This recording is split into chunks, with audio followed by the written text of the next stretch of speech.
Footsteps echoed through the stone corridor as light seeped from somewhere ahead. Blum Dilmond pressed forward, sword drawn, sweat beading on his brow as he approached the source of the glow. A strange fleshy mass pulsed in the darkness. Something inside it shifted, and startled voices called out, confused by whatever had just been disturbed. The scene shifted back several days, to a peaceful afternoon near a small cottage. Armored knights marched through tall grass, closing in on the quiet house. Blum lay sprawled across his bed, introducing himself plainly. The holy sword resting beside him was a gift from the kingdom, a reminder of the life he once led. 6 months earlier, he had struck down the demon lord and saved the world. Everything had seemed fine afterward, until circumstances turned against him without warning. A knock interrupted his rest. A young woman in ornate armor stood at his door, addressing him directly and confirming his identity without hesitation. She snapped at him, accusing him of playing dumb.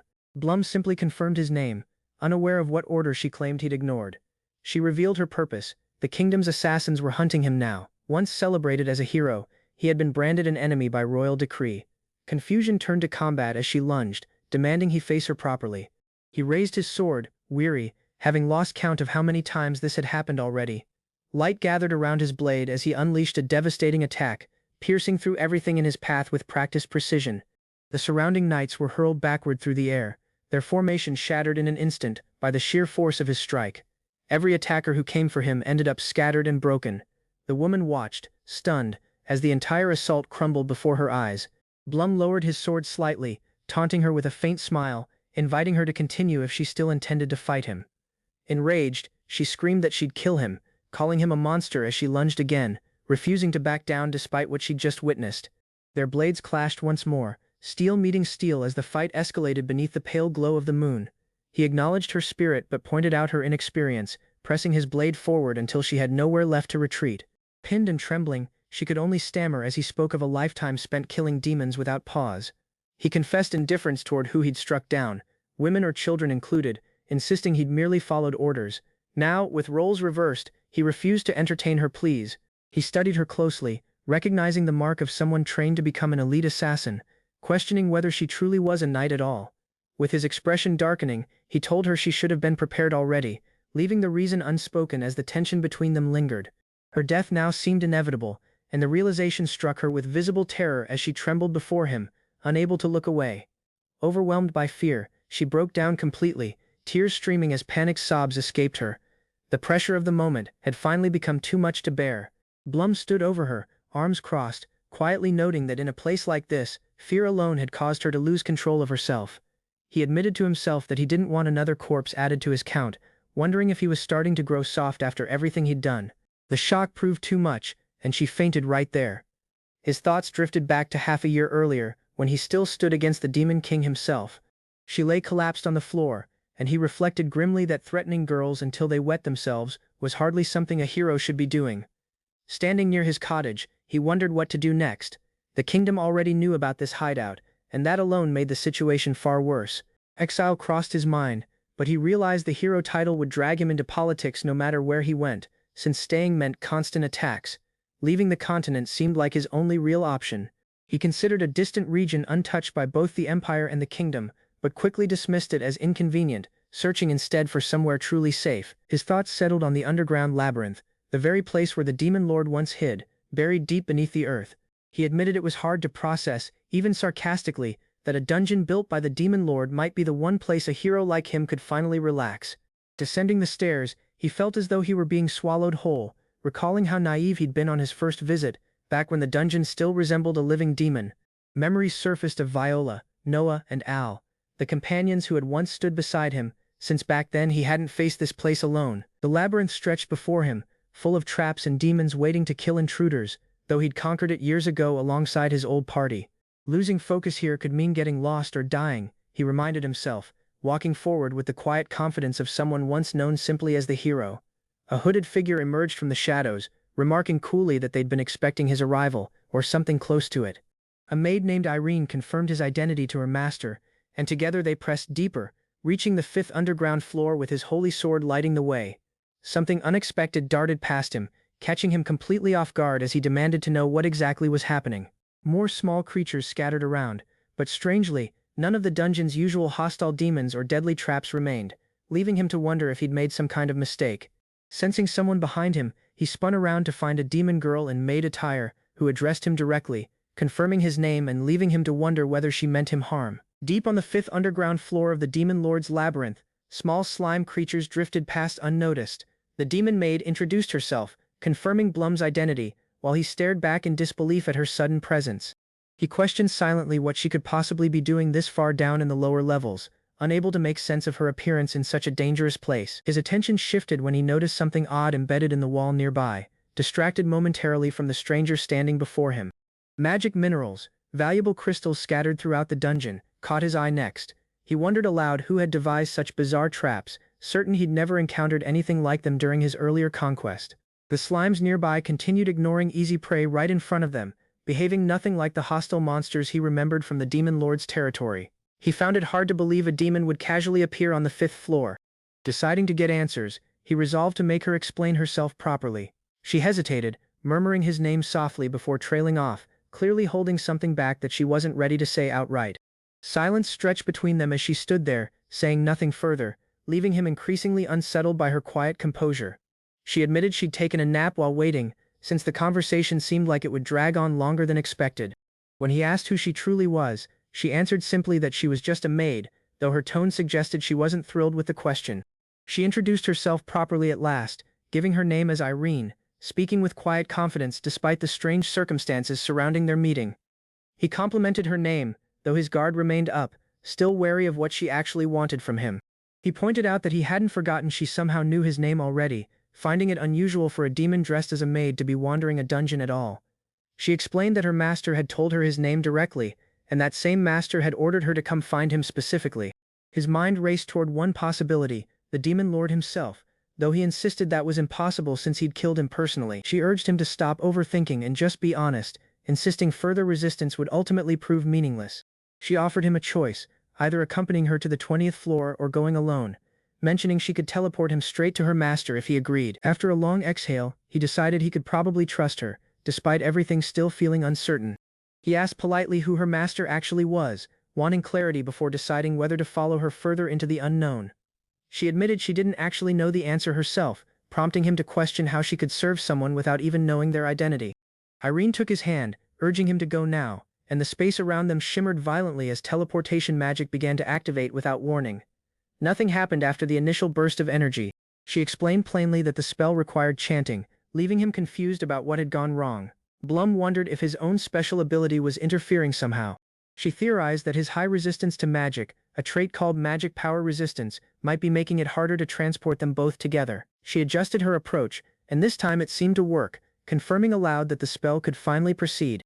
Clearing her throat, she cast the spell properly, and the teleportation magic surged around them as she declared they would continue on. They arrived somewhere unfamiliar, a place tied directly to the Demon Lord's past. Blum stared ahead in disbelief, recognizing the throne that stood before him. Two hooded figures observed his arrival from above, remarking that he seemed far too small to be the Demon Lord, while Irene announced she had successfully brought him as instructed. One of the figures greeted him casually, addressing him by name and asking how he'd been, leaving Blum bewildered about who this stranger actually was. The voice struck him as familiar, and once the hood came down, he recognized his old companion immediately, exclaiming his name in disbelief. This was Al, a mage from the Savak Empire's court and a former ally who had once fought beside him against the Demon Lord. Al explained warmly that Blum was his best friend, joking that although the Demon Lord was long gone, some bonds had simply refused to fade, much like a persistent parasite he couldn't shake off. Al vented about being unfairly branded a villain because of past circumstances, explaining that the situation had left him unable to return the Holy Sword to the royal treasury. He revealed that the Empire was now pursuing him too, forcing him to flee and eventually find his way to this hidden place, admitting he also wished things had turned out differently. He brushed off further questions about his circumstances, insisting the real story involved personal matters entirely unrelated to politics or war. Despite everything, both agreed it was fortunate fate had brought them back together, even if their reunion happened somewhere as gloomy as a dungeon untouched by sunlight. On the 23rd labyrinth level, pair little horned demons hovered near Ai's private chamber entrance. Ai softly fed the restless little demons, clarifying to his guest they served as reliable dungeon messengers. The visitor, finding security, acknowledged he came here to discover refuge away from constant outside dangers. Ai watched his guest's uncertain schemes, observing his present lack of long-term goals or clear direction. Proposing cooperation, AI called they should transform the labyrinth into a haven, secure from outside empires. The grave gaze in the protagonist's gaze discloses his determination to pursue something important, unyielding. The second person, clearly hesitant, asks the feasibility of the protagonist's notion, unsure of its practicality. The discussion discloses the dungeon's main issue, with the regenerative character of beasts making challenges more difficult. The main character guides the method, suggesting a demonstration to reveal what lies forward in the dungeon. They encounter an enigmatic sphere, puzzled by its peculiar character, suggesting it new developments and challenges. The sorcery force furnace, the dungeon's spirit, gathers every magical energy to maintain the entire continent's flow. The main character clarifies that this furnace is the key to reviving the labyrinth and enhancing its force. He thinks on how the labyrinth was in ruins, but now the sorcery has begun rebuilding it. As they stroll, the discussion pivots to the demon lord's history use of magic to gain strength. The magic's present form is unusable, with its concentrated purity too strong, but with moment it may be accessible. Recognizing the force required to access the sorcery, the protagonist recalls that only the demon lord's skill can teach it. The little servant discloses herself as a past servant of the demon lord, surprising everyone around her. She shows comfort, possessing been a servant under the demon lord, now free after his defeat. The main character remarks that regardless of her transportation skills, she doesn't seem to pose any immediate threat. The discussion pivots to the limitations of the sorcery, as the main character can't do much without specific arrangements. The sorcery, weighed wicked, requires negative feelings to be activated, as it feeds on dark feelings. The main character discovers that negative emotions are key, necessary to activate the magic tied to the dungeon. The labyrinth employs snares and beasts to provoke fear in humans, harvesting negative emotions for energy. The demon lord had made a mechanism, amplifying negative emotions, employing them to power the magic furnace. By altering the mechanism, the demon lord took benefit of mortal greed, creating endless magic minerals. The main character recognizes how the holy sword's force interrupted the endless battle, giving the demon lord strength. He thinks on how, after the demon lord's demise, mortals stay unaware of how they were manipulated. In his search for force, the main character intends to process a precious material to establish his own paradise. The main character boldly invites the sacred blade wielder, promising that jointly they can establish his eternal paradise. He displays his assurance, questioning if the different doesn't think it's a wonderful opportunity for power. The main character asks whether following the scheme will form them no different from the demon lord. The different person comforts him, clarifying the handshake will bind them by contract, with consequences for betrayal. The main character embraces, set to proceed with the scheme, and states it's time to fix their situation. They finalize the agreement, with the main character lightly agreeing to join, believing it will be an exciting challenge. The pact is full, officially making them partners, and they the two gaze forward to what's ahead. They remembers the connection mutual with Irene, thinking on her role in their shared journey. It grows obvious that Irene's devotion is linked to the strategic benefits of aligning with the protagonist. He weighs Irene as a motivator to remain aligned with their aims and strengthen their alliance. The pact between them is full, putting the stage for their preceded partnership and the challenges ahead. The young woman thinks on her deeds, showing she slept with Blum to gain his trust. She confesses to Blum that she gave her body of her personal liberated will, content with her choice, expressing joy in their deepened bond and shared intimacy. Blum speaks regarding his lack of experiences and how their connection remains out to him. Amidst the ceremony, Blum pledges an oath, uncertain if it's portion of a ritual. Alva announces his pledge, promising not ever to oppose the Irene crown, ensuring days ahead peace. Blum comforts him, clarifying that the dungeon's protections will match with Alva's preferences. With determination, Blum bows and officially embraces the contract, a gesture symbolizing his commitment. Blum pledges that as long as Alva upholds his remark, his blade will stay undrawn. The pair interaction solemn looks, their mutual pact sealed in quiet, a quiet moment of trust. Blum and Alva chuckle, reminiscing regarding their history, almost as if they're rearward at the start. He jokes with, observing their present circumstances is as absurd as setting up a contract together. Alva shifts the concentrate, stating their primary aim is securing a peaceful and stable existence. The party thinks on the external dangers, with the two the Empire and Kingdom now in pursuit.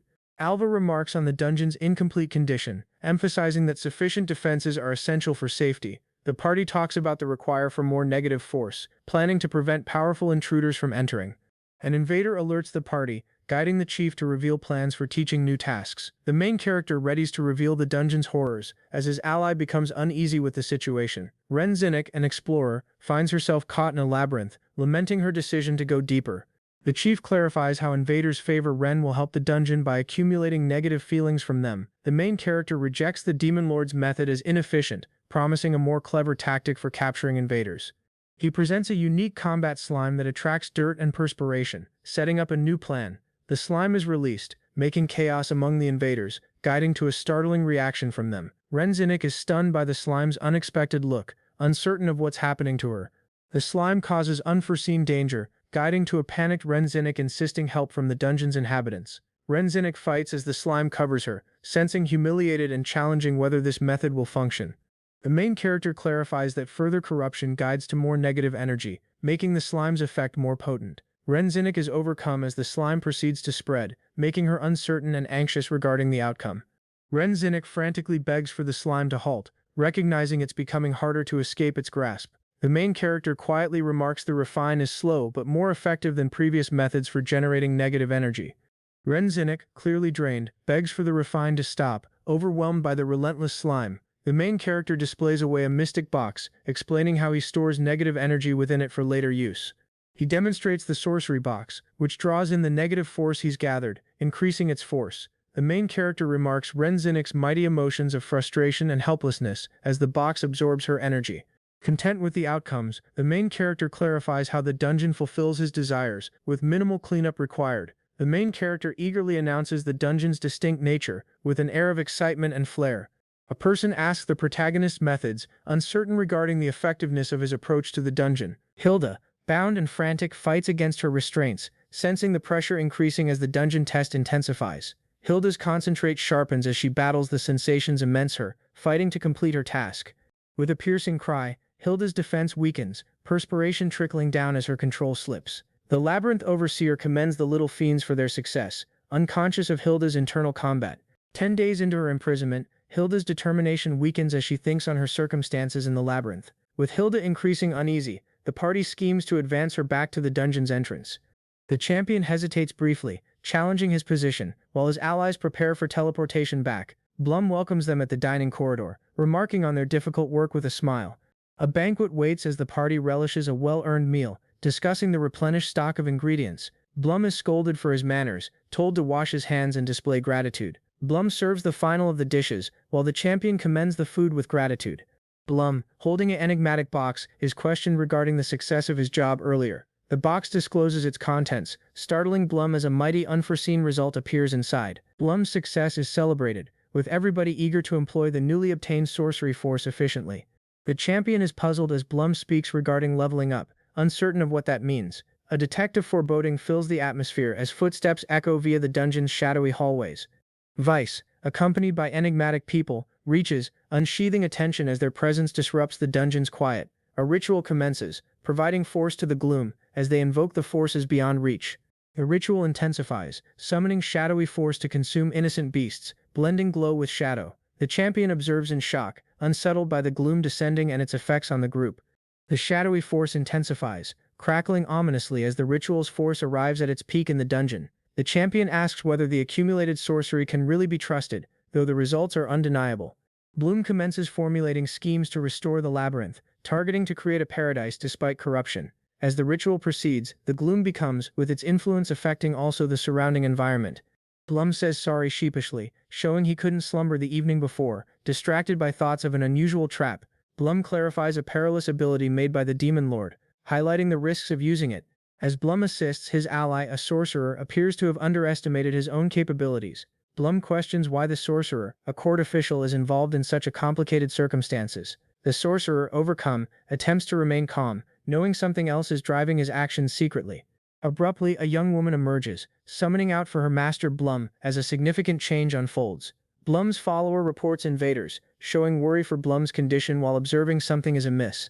Blum recognizes the invaders have different motives beyond gathering magic minerals, preparing for battle. A mighty blade method is released, signaling the start of a fierce confrontation with the intruders. The fiends on the upper floors are scattered easily by the mage's immense force and skill. Blum and the party unwittingly arrive at the 10th subterranean level, realizing they've moved deeper than expected. Catalia is called respectfully by her follower Tola, who insists on being addressed captain during duty. Catalia humbly appreciates her party for their enthusiasm, recognizing the importance of their mutual mission. Kalia demands Tola's full focus, preparing for their following task with steady determination and readiness. Kalia names the different party members, Mia and Kate, signaling that the following phase commences now. Kalia guides her party confidently, giving the order to Lost Blum, her focus unwavering as they prepare. The party paces onto the 13th subterranean level, their destination now even deeper within the dungeon. Mia marvels at Katlia's blade abilities, but Kate rebukes her for misremembering the sword's identity.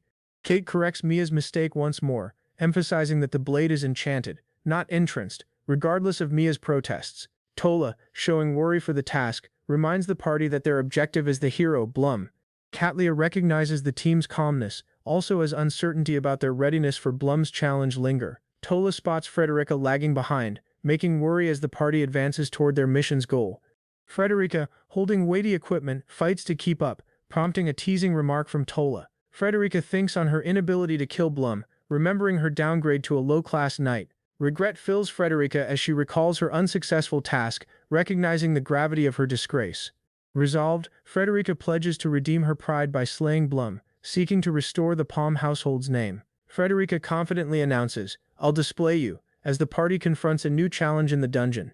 The party strolls on, unconscious that a mystic eye is observing them through a hidden lens. Blum identifies the warriors' distinctive armor, recognizing that they've been spotted by the kingdom's forces. Blum talks about his schemes with the ally, showing he had stayed at Heinkohl village before arriving. The enigmatic observer comments, recognizing the group's movement and the fact that it cannot be avoided. Blum presents a chance to pivot the disadvantage into a benefit, providing a clever plan to his partner. Blum assures his ally that no more losses will occur, but his partner asks Blum's well-being. Blum and his ally strategize, discussing how to extract negative sorcery force from their foes. With a sinister smile, Blum schemes to capture some prey, suggesting it a harsh trap. Katlia reaches at the 13th subterranean level, noticing something is amiss as she observes the scene. Frederica fights with a wooden contraption, tugging at it with resolve, but it resists her efforts. Annoyed, Frederica mourns her loss of pride as Katlia rebukes her for falling into a snare. Katlia reprimands Frederica for the series of mistakes, mentioning how she had been misled and annoyed. A manual suggests an unorthodox solution, concerning Frederica employing water to determination her predicament swiftly. Unwillingly, Frederica takes the following pace, blushing and attempting to overcome her discomfort at Katlia's insistence. Frederica fights with the wooden contraption, her unease obvious as she confronts the harsh consequences. Katlia taunts Frederica for her inability, telling her of the humiliation of climbing the ladder by name. Katlia proceeds, discussing how the dungeon's objective has shifted from slaying to humiliating its casualties. Katlia speculates that a fresh sadistic ruler controls the labyrinth, one who shares her enjoyment of humiliation. Frederica clings to the wooden steed, recognizing that the dungeon's snares are designed to degrade, not merely kill. Katlia insists that Frederica's deeds are for the task, although she appears conflicted about the situation.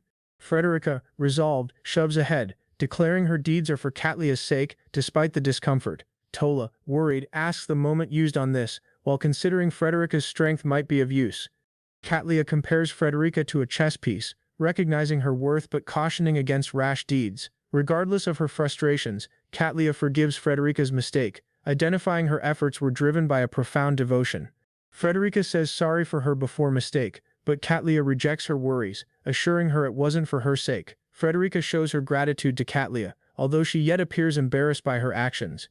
Blum and the woman warriors party eventually come face to face, signaling a critical encounter is about to unfold. The mood thickens as Blum paces ahead confidently, while Frederica and the warriors begin to panic. Blum rests in profound belief, staring at the helpless rabbit. His unresolved history holds his mind. A chilly tone echoes via the chamber, threatening Blum's friends. The decision is compelled upon him. The confronts of his orphanage companions flash before him, urging Blum to move, although it pains him. Shaking, Blum holds the armament, torn between mercy and the harsh penalties of his decision. Blum remembers the horrors of his history, trained as a tool for war by a heartless realm. Amid the crisis, the party thinks on Blum's troubled history. He remains out among the companions. Blum, confidently posed in initial location, guides the pack in a light-hearted race against his comrades. A woman warrior chases after Blum, furious at his unexpected flee. The party is in chase. Blum grins mischievously, waving at his pursuers, as they ask his motives and his rapid retreat. The party questions aloud, speculating whether Blum's unusual conduct is a trap to lure them in. The woman warrior, strained and careful, acknowledges Blum's dangerous presence, his hero status not to be underestimated. She holds her enchanted blade, resolve in her gaze, refusing to back down despite the odds. The party charges ahead, set to face Blum, their shields gripped tight in preparation for battle. Blum, startled by a tone via a mystic tool, listens as it explains the mysterious tool's function. The tone tells Blum on capturing the warriors, suggesting at the possibility of using his strength instead of traps. Blum lightly mentions his odd hobby, suggesting the notion of producing erotic traps to his companion. Blum thinks on his history position as a blade, crafted to defeat the demon lord. Troubled, L clarifies how he was one time driven by responsibility, but now, slaying first, asking later, no longer applies. They the two accept that as long as there's existence, belief remains. Fewer deaths are their common aim. Blum, irritated, answers coldly to a comment regarding his long-standing motto, unwilling to recognize the deeper connection. Blum's past partner chases him, her breath weighty with resolve, focused solely on confronting him. Blum clarifies his motive, finding revenge against the regal household, an act that could incite chaos. The warrior, overcome by her responsibility, pledges to protect the kingdom and its people at any cost. Blum remains his ground, noticing a recognition from the warrior. She asks where she's seen him before. The warrior and her party catch up with Blum. They're finished playing his games and demand move. A person asks Blum, mocking his history heroism with a taunting grin, while the knight watches in confusion. Blum thinks bitterly on his position as the history champion, burdened by disappointment and his fading purpose. Blum rejects the force of the history with a cynical smile, indifferent to the legacy of heroism. The party swiftly shifts concentrate, noticing a trap ahead and preparing to confront the looming danger. Blum abruptly recognizes the snare is placed. Panic sets in as he flees from the advancing danger. The snare is disclosed as a swarm of tentacles appears, shocking the party, and panic sets in. An uneasy teammate recognizes the beasts react to touch, menacing to expose them if they move. Blum clarifies coolly that the beasts aren't perilous, more favor plants that only consume liquids, not flesh. The party, now more puzzled, commences to grasp the beast's nature but hesitates to touch them, unsure. Blum mischievously hints that the beasts will form the party experience a shameful ordeal if they're touched. Blum grins, playful his rivals, recognizing the inevitable humiliation, but assures them that he's no demon. He proposes an ultimatum: overlook all and depart, or else the consequences will be far worse. The warrior Frederica pursues Blum but stumbles, puzzled by his mocks and the circumstances growing more intense. The strain builds as Blum's assured manner contrasts with the team's surprise and disbelief, unable to act. Frederica finds herself in an impossible circumstances, encircled by the tentacles once more, as panic strikes. Frederica fights as she's engulfed by the tentacles, frantically pleading for them to halt, sensing trapped. Her frantic weeps escalate, the tentacles pulling her further into their grasp, her clothes in peril.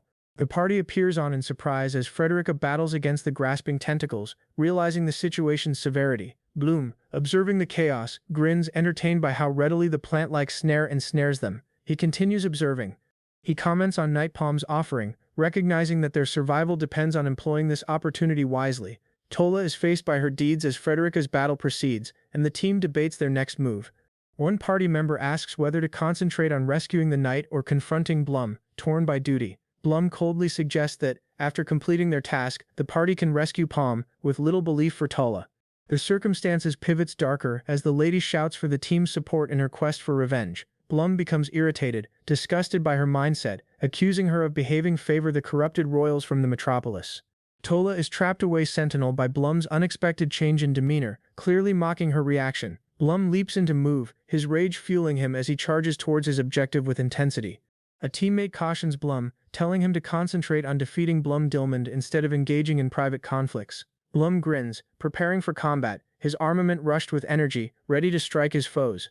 With a rapid mighty swing, Blum launches a ferocious assault, resolved to defeat those who stand in his way. The combat intensifies as Mia and Kate are thrown rearward fiercely, fighting to regain composure. Blum observes in shock, recognizing they've been knocked out by a single immense strike.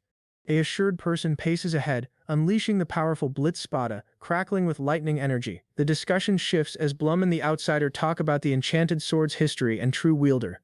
The combat arrives at a crucial instant as Blum and Katlia are ready to clash, both with fierce resolve. Katlia confidently paces ahead, declaring herself the one who will finish Blum's existence, eyes burning with resolve. Blum and Katlia clash blades in a fast-paced fight, sparks flying as the combat heats up. Blum mocks, criticizing Katlia's employ of a redhead as bait, showing an ongoing strain between them. Katlia blows with a lethal grin, her sword crackling with energy, showing no mercy in her attack. Blum, eyeing his blade, hesitates somewhat, challenging his emotions toward his weapon as light surrounds him. With a rapid movement, Blum unleashes the light sword of lucidity, clashing fiercely with Katlia's blow.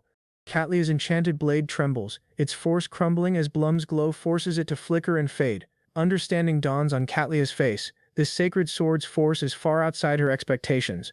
The combat escalates, the two fighters pausing for a brief instant, sensing that the end is near. But then, Blum weakens, held by his illness. Worry spreads among those witnessing his unexpected weakness.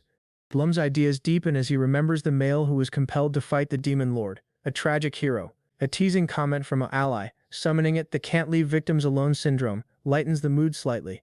Blum acknowledges his internal battle, a flicker of uncertainty crossing his face as he talks. He brushes away rage, showing his genuine feelings about the situation, specifically not wanting his sword tainted. The two sides recognize the illogical character of their deeds, but Blum's frustration is clear. He's not backing down. Blum fiercely announces, "I'll form you cry." His determination solidifies, set to face Katlia head-on. Katlia is seized aback, attempting to refine Blum's rage.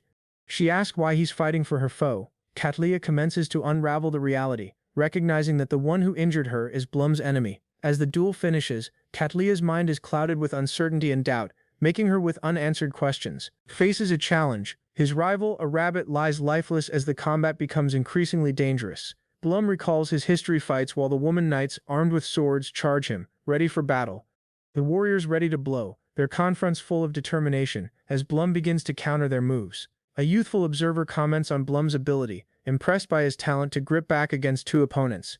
The discussion proceeds as they talk about Blum's enchanted blade, realizing he's likely sparing his opponents' lives. Blum has an impressive ability, magic power resistance. It halves the impact of sorcery assaults, rescuing him. Sorcery defense doesn't defend against direct physical hits.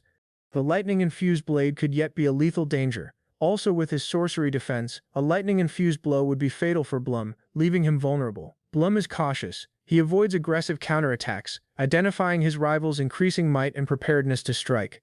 One of the warriors employs her follower as a guard, waiting for Blum to make a mistake. Blum identifies the woman knight's ruthless calculation. The pawn-like offering displays her genuine manipulative character in battle.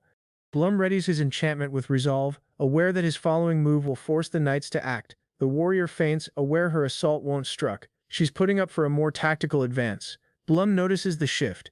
The woman warrior and her partner are employing calculated tactics to wear him down. Blum clenches his fists, choosing he won't slay the young woman with the ringlets, regardless of his growing frustration. Katlia recognizes Blum as more formidable than she anticipated. She chooses to finish the duel shortly. Katlia's blade, shining with sorcery, is a mighty shield, but she wonders how much longer it will last. Katlia detects its moment to blow, preparing herself as Blum stays on guard against her next move. Blum notices Katlia's stillness. He questions if she's designing anything devious while he grips his ground. Blum recognizes Katlia is gathering her sword's force for a devastating blow. He braces himself for impact. Katlia releases her secret armament, discharging the full force of her enchanted blade, targeting Blum and his partner. Blum narrowly dodges the electric assault, while the woman warrior takes the struck with full force. Katlia grins maliciously as her enchantment sends lightning arcing towards Blum, assured she's eventually cornered him. Blum is struck, but his concentrate stays. Katlia's assured grin offers method to an uncertain look. Regardless of the blow, Blum survives, although his partners watch in dread, uncertain of what happens next. Blum fights in agony as his sorcery defense is overwhelmed. His partners shout out to him in distress. The Demon Lord's agent taunts Blum, stating that perishing from such a sorcery assault is unacceptable for him. The agent demands Blum proceed to refine, forcing him to full the blade despite the excruciating pain. Blum, drained and frantic, remembers the torture he endured. His daily torment formed him mightier but broke him. Blum's gaze widened with understanding, the effects of his history torment intensifying as he confronts his current battle. Blum staggers, sensing the actual agony for the initial time. The assault has left its mark. The observer remarks that the enchanted sword's sorcery isn't sufficiently to lost Blum, who remains standing. Katlia becomes annoyed as Blum, apparently unaffected, stays in control, despite the intense magical attack, recalling his past triumph. Also, although frailer, he yet overcame the Demon Lord. Takes the lead, forcing Katlia into a corner. She can no further defend against his onslaught. After the combat with the woman warriors, the elf servant enjoys a calm, peaceful moment alone. Blum departs to assist a casualty, thinking on his tendency to rescue others, even alone. A woman prisoner fights against the sorcery leeches, which siphon her milk while she protests. The leeches proceed their function, as pair more ladies are trapped, facing a similar grim fate. As the leeches feed, the ladies react to the uncomfortable sensation, challenging the enigmatic forces at play.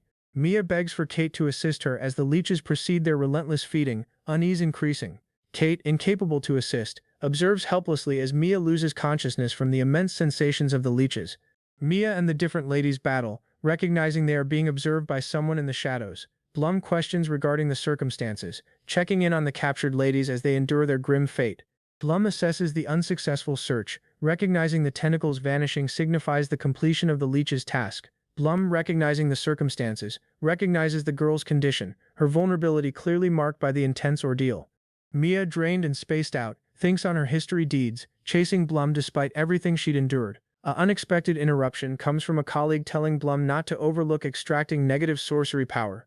Blum contemplates the penalties, worried that extracting the sorcery force while Mia's in this state could harm her. Blum clarifies that negative sorcery force isn't perilous, and extracting it won't affect a person's heart or mind. Fighting via severe feelings, still clings to hope, her body weakened but determination lingering. Blum and his ally observe in surprise as an enormous amount of sorcery energy emerges from Mia. Blum analyzes the circumstances, observing the enormous amount of negative sorcery energy, indicating Mia's fragile state, concludes that Mia's spirit is probably in peril, overcome by the negative sorcery energy. Greatly worried, stares at Mia, considering the dire circumstances and the consequences of her state. The young woman, drained and shattered, rests in a condition of despair, her body weakening under pressure. Mia, in a dazed condition, mutters Al's identity, forfeited in uncertainty while struggling through her ordeal. Blum acknowledges he senses compelled to assist, recognizing his reluctance but realizing the girl's situation. Blum shares his disdain for the offering and champion labels, showing his private distaste for the concept. A scheme is discussed, with advice to employ sweet remarks to obtain the girl's trust and support. The discussion shifts to brainwashing, with Blum unwillingly considering the notion, regardless of his discomfort with it. Blum remains before Mia, observing her yet condition, and contemplates what to do next. Mia weakly talks, puzzled and dazed, as Blum attempts to grasp the depths of her distress. Blum senses greatly troubled by Mia's plea for assist, witnessing the emotional turmoil she endures. A fresh person steps into, resolved to oppose Katlia Reek, and declares their intent to help Mia. Blum defies the girl's accusation, affirming he doesn't care regarding foes, focusing on a further task. Blum, frantic, claims he solely searched for a partner, his voice full of frustration and determination. The young woman asks Blum's motives, confronting his treachery, but Blum remains calm and unwavering in his resolve. Blum remembers the history instant, considering deeply about why he didn't take more extreme actions then. The young woman eventually begins to grasp, recalling Blum's anger for her sake, and the bond forming. Mia grins, grateful for Blum's compassion, recognizing for the initial time someone is genuinely helping her. Blum, uncertain of how to agreement with the circumstances, confirms that Mia is secure for now. Mia discloses her identity as Frederica Palm, uneasily remaining for Blum's reaction, unsure of his thoughts. Blum is intrigued by her identity, finding it pleasant and startling, sensing a peculiar connection. Blum recalls the harsh male, Van Cleef Palm, who pivoted him into a killing machine, forever scarred. Overcome by hate, Blum confronts the outsider, demanding to know if they are tied to Van Cleef. The outsider replies, showing a shocking bond to Van Cleef Palm, which shakes Blum to his core. An unexpected flashback discloses the mighty Palm family's shadowy influence, tying Blum's fate to Van Cleef. Overcome with feeling, Blum fights, while the outsider proposes comfort, sensing the weight of his past. Blum is overcome by hate as he confronts the lady tied to Van Cleef's bloodline. The outsider difficulties Blum, challenging if slaying her truly offers the relief he seeks. The outsider discloses knowledge of Blum's agonizing bond to the Palm household and its influence. Blum is urged to slay her, but the outsider comforts him that no one would fault him. Blum is compelled to confront the reality. What he really wishes isn't merely vengeance. Blum contemplates, breath weighty, recognizing that if he kills her, it might eventually sense justified. Doubt creeps in. Blum fights to grasp whether corruption is anything he can flee. In irritation, Blum acknowledges that slaying her would solely be a way to vent anger. The outsider grins knowingly, pressing Blum to form a choice, offering a strange sort of comfort. Meanwhile, companions suffer. Katlia's position grows more apparent, a symbol of stability for the days ahead. The outsider grins, aware that the genuine reason for Blum's struggle is something far deeper. As they stroll, Kasha is clearly annoyed, challenging Blum's involvement with the unexpected companion. Kasha's rage boils over, her irritation at Blum's inaction boiling into cruel remarks and demands. Blum's spirit races at the mention of Kakolia's identity, his inner clash increasing stronger. The circumstances escalates as the strained feelings boil over, making Blum to question his loyalties. Katlia taunts her captor, challenging the treachery she suffered, asserting her might despite the situation. Strain rises as the captor scorns Katlia, summoning her arrogant for challenging them in such a method. Katlia fights in agony, but her determination doesn't shatter, even as frustration intensifies from all sides. Blum strolls by, unconscious of the chaos. An unsettling laughter fills the atmosphere as he advances. Kasha observes Cattleya in torment, her remarks dripping with malicious intent, showing their profound rivalry. The captor vows to come back the favor, suggesting at a darker pivot in their relationship. Cattleya mocks her captor, suggesting that Blum's fondness for somebody favor her isn't startling. With a sinister grin, Cattleya answers to the captor's twisted manipulation, refusing to offer in. The circumstances worsens as one of the captors proposes a harsh observation regarding Cattleya's unconscious state. Kasha, eager for more composure, grins at the possibility of putting another tormenting tool to the mix. Frederica pleads, frantic for mercy, as the circumstances spirals outside her control and understanding. The sinister sound of thumping fills the atmosphere as a fresh danger looms over Frederica. Frederica begs, tears streaming, overcome by the escalating torment, as Blum observes in quiet tension.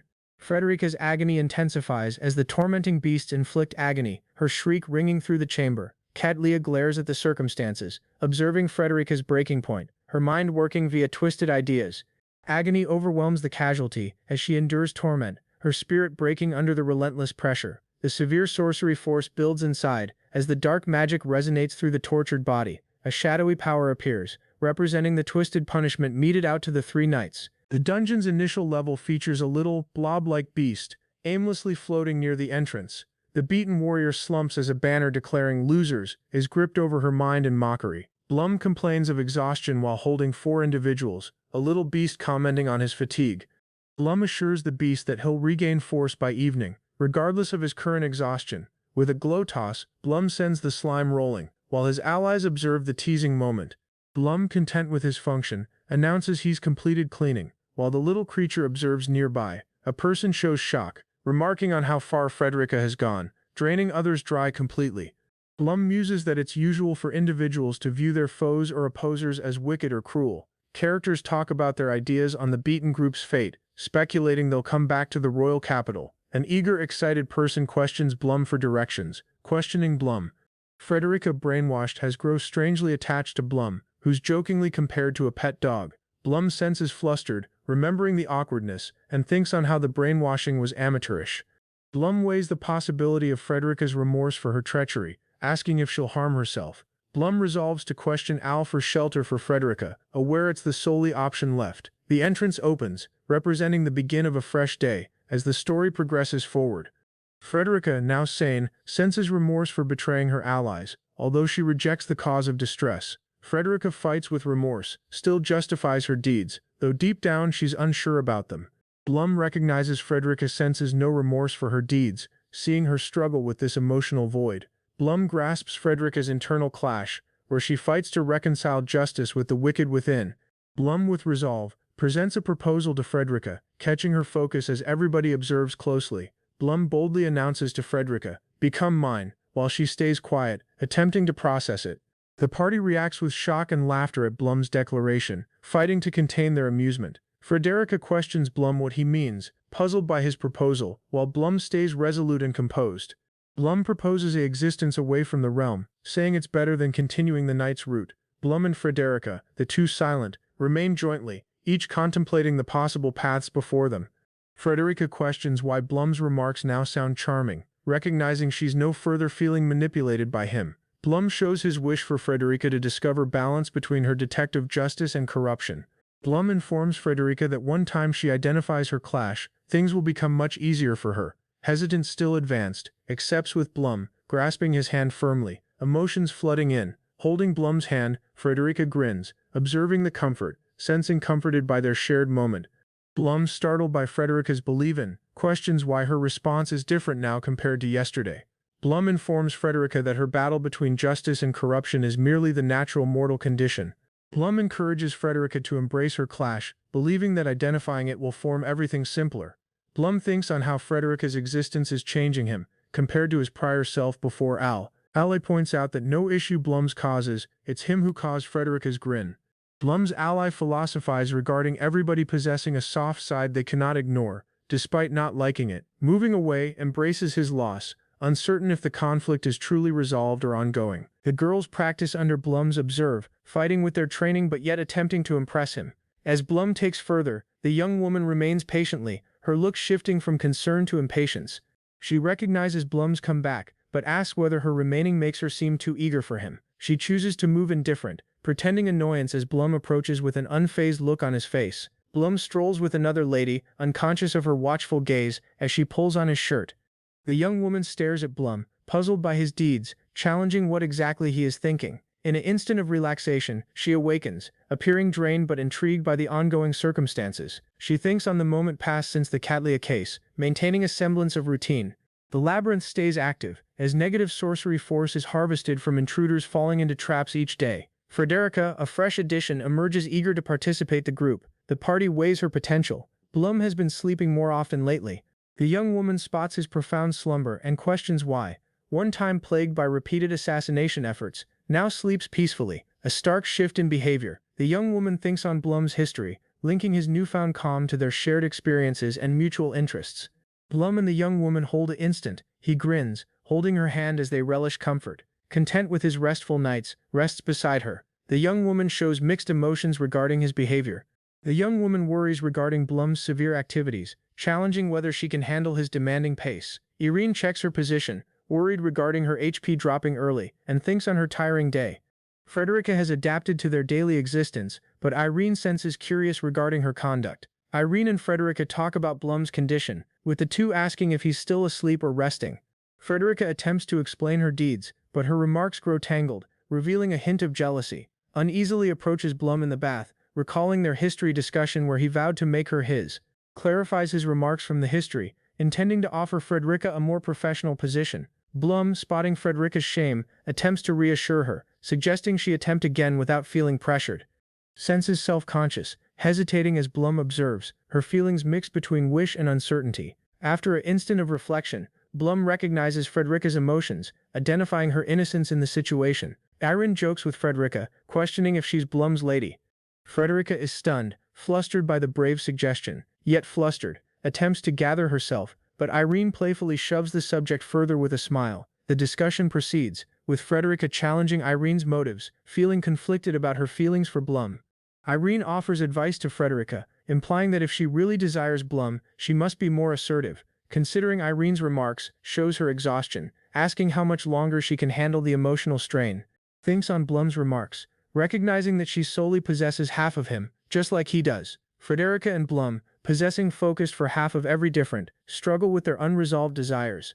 Clarifies the agonizing reality of their bond, where the two possess half and only desire each other. Apparently content with their complex bond, claims it's every they can have, regardless of the emotional strain. Frederica, sensing beaten, embraces their limited bond, while Irene observes, waiting for what comes next. Fights to grasp Blum's sarcasm, and the cat attempts to explain their uncertainty. Blum, resolved, guides the party to tackle function before breakfast, even as trouble looms. The party trails Blum, set to face the daytime, unaware of the impending, unresolved challenges. Blum remains in the Fiend Lord's maze, insisting more power from the mysterious core room. He channels the Fiend Lord's procedure to acquire sorcery force, pushing his limits with panic. The immense mystic strain overwhelms him, but Blum insists it's necessary for his haven.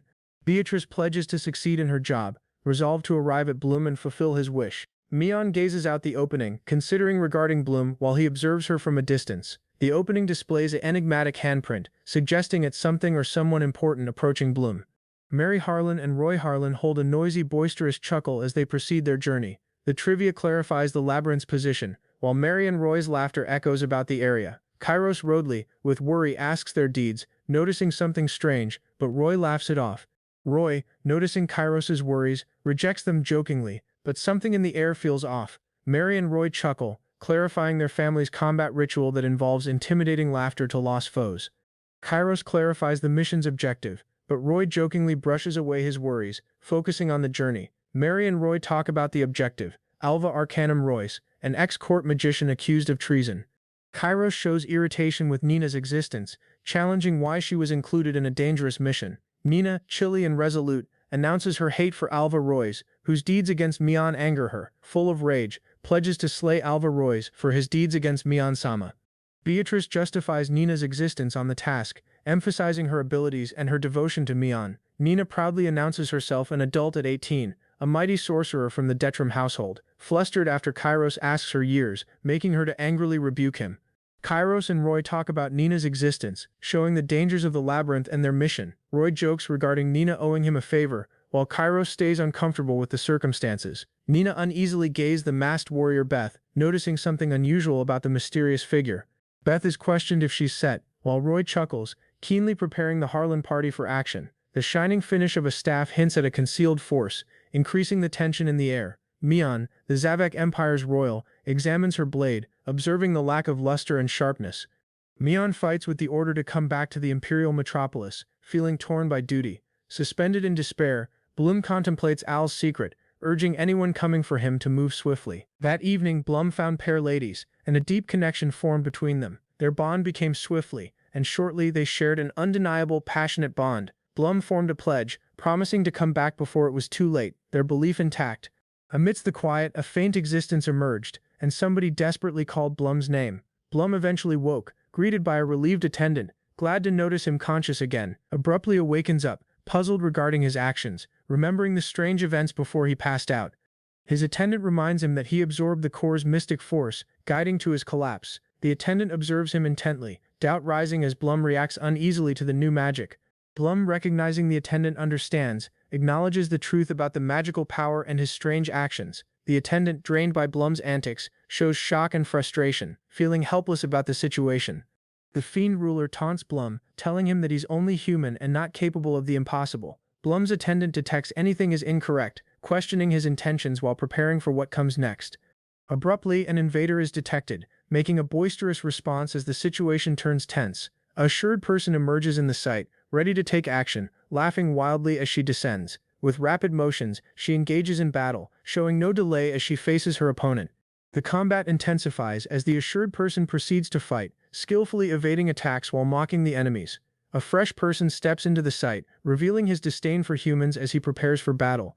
The fresh combatant, assured and overconfident, is trapped off guard by an unexpected and menacing attack. A mighty sorcerer emerges, readying an enchantment that promises massive destruction. With flames starting to ignite, the sorcerer unleashes her enchantment, Ignis, producing a mighty explosion that engulfs the battlefield in fire. The party exchanges light-hearted remarks, with one fighter dismissing the hazard, reassured by the young mage. Enigmatic person, cloaked in shadows, remains encircled by defeated orcs, having cleared the area.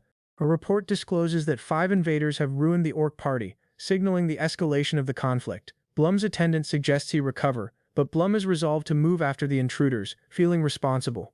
The attendant, unwillingly consenting, readies to follow Blum, though clearly exasperated by his insistence. After the transportation, Blum finishes up in his chamber, uncertain about the strange turn of events. Blum asks his servant's deeds, asking why she's treating him favor this when he's the master. The attendant shows irritation, summoning Blum an idiot for his reckless behavior, before continuing her task. She readies to move to Blum-sama, providing her services once more, as Blum contemplates her behavior. Blum, now in bed, thinks on his circumstances, sensing the force of the events settling in. Thinking on his circumstances, weighs if his deeds are influenced by someone soft-hearted. As Blum's attendant discovers regarding Arcanum's fall, she expresses concern, preparing to return to his side. The party talks about Arcanum's peculiar conduct, realizing his collapse may signify something unusual or alarming. As the schemes are reconsidered, they recognize the require for fresh strategies due to recent developments. Regardless of the schemes changing, the attendant coldly commands a harsh decision: eliminate all threats without hesitation.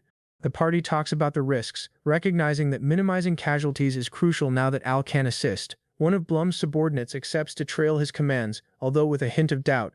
The party remembers how the Lamius and Nagas, who live in the upcoming floors, were one time useful. With an unexpected notion, Blum's follower grins, assured in her plan to tackle their next challenge. Blum and his party stroll down the labyrinth corridor, moving toward an unknown shadowy area. The group's confronts harden as they silently interaction wary looks, noticing something amiss around them. Blum spots Nina acting unusual, and questions if she's okay. Noticing something's wrong after the break, Nina swiftly brushes it away, insisting everything's fine, although her nervousness is difficult to ignore. As the companions proceed, Nina silently fades away, hiding anything, her movements betraying her intentions. Nina's dress catches on anything as she paces ahead, showing an unexpected series of crosses ahead. She stares at the little beast resting on the ground, uncertain regarding its presence. Uneasily observes as the beast approaches her, her look filled with confusion and concern. The beast creeps nearer, making Nina to shriek in surprise as it seems to attack her. In an instant of surprise, Nina appears helplessly at the creature's unexpected aggressive behavior, frozen in fear. Nina curls up on the ground, trembling with tears as the circumstances overwhelms her emotionally. Her irritation peaks, and she vents her rage, directing it at Alva Arcanium Royce in fury. Unbeknownst to Nina, the beast was really made by Al to handle invaders without anyone's knowledge. Blum and his allies advance further into the labyrinth, sensing something unusual ahead of them. As Blum's party nears a stairway, an unexpected shout stops them, signaling an unforeseen confrontation ahead. Blocks their method, smirking, daring the party to slay him if they desire to proceed. The sorcerer confidently names him, the guardian of the dungeon, identifying the position he plays here. Beast, it pivots out, was made by Al to handle invaders and protect the dungeon's sanctity. E-Party identifies the towering male as the chief, recognizing they're up against someone powerful. Blum presents himself firmly, stating the task comes initial, also as tensions rise with the leader. Male grins, challenging them to test his force, providing to show a special skill. With a dramatic movement, he raises a brilliant sacred blade, radiating in severe blinding light. The party stares in shock as the legendary armament glows with immense undeniable power. Strain heightens when one of the ladies seizes Nina, holding a blade to her throat in warning. Nina's gaze widens with dread as she's gripped hostage, making the group with no easy choice. The party is on strong alert, preparing for a severe standoff as the circumstances escalates. Nina and Blum hold a sly smile, showing they've placed up a decoy to distract their foe. Recognizes he's been outplayed, increasing annoyed at the cleverness of their tactics. Blum, unfazed, rejects the designation of champion, making it obvious that he doesn't play by their rules. Abruptly encircled by foes, and Blum's response is one of composed anticipation. Innes, mind of the Lamia clan, and Hale, mind of the Naga clan, talk about their schemes. They scheme to make a snare that will stay their targets from escaping, focusing on strategy. The pair ladies reveal their motivations. The Nagas crave spirits, while the Lamia search for pleasure. Nina is abruptly thrust into the center of the move, horrified as she's trapped by the enemy. Helpless, Nina shrieks for them to halt, dread holding her as the situation turns dire. Blum taunts his rival, clarifying the rules as he relishes seeing the defeated subject to disgrace. Shrugs, describing the Naga's obsession with males, putting a chilling note regarding their brutality. A standoff occurs, with Blum quietly observing that his rival would be slain from behind in their fight. Blum confidently announces that if they desire to lose him, they'll require far more people than this. The party advances warily via the dim dungeon, where they face ominous shadows and lurking threats. And Blum confidently thinks on their success, verifying that all has gone as Frederica designed.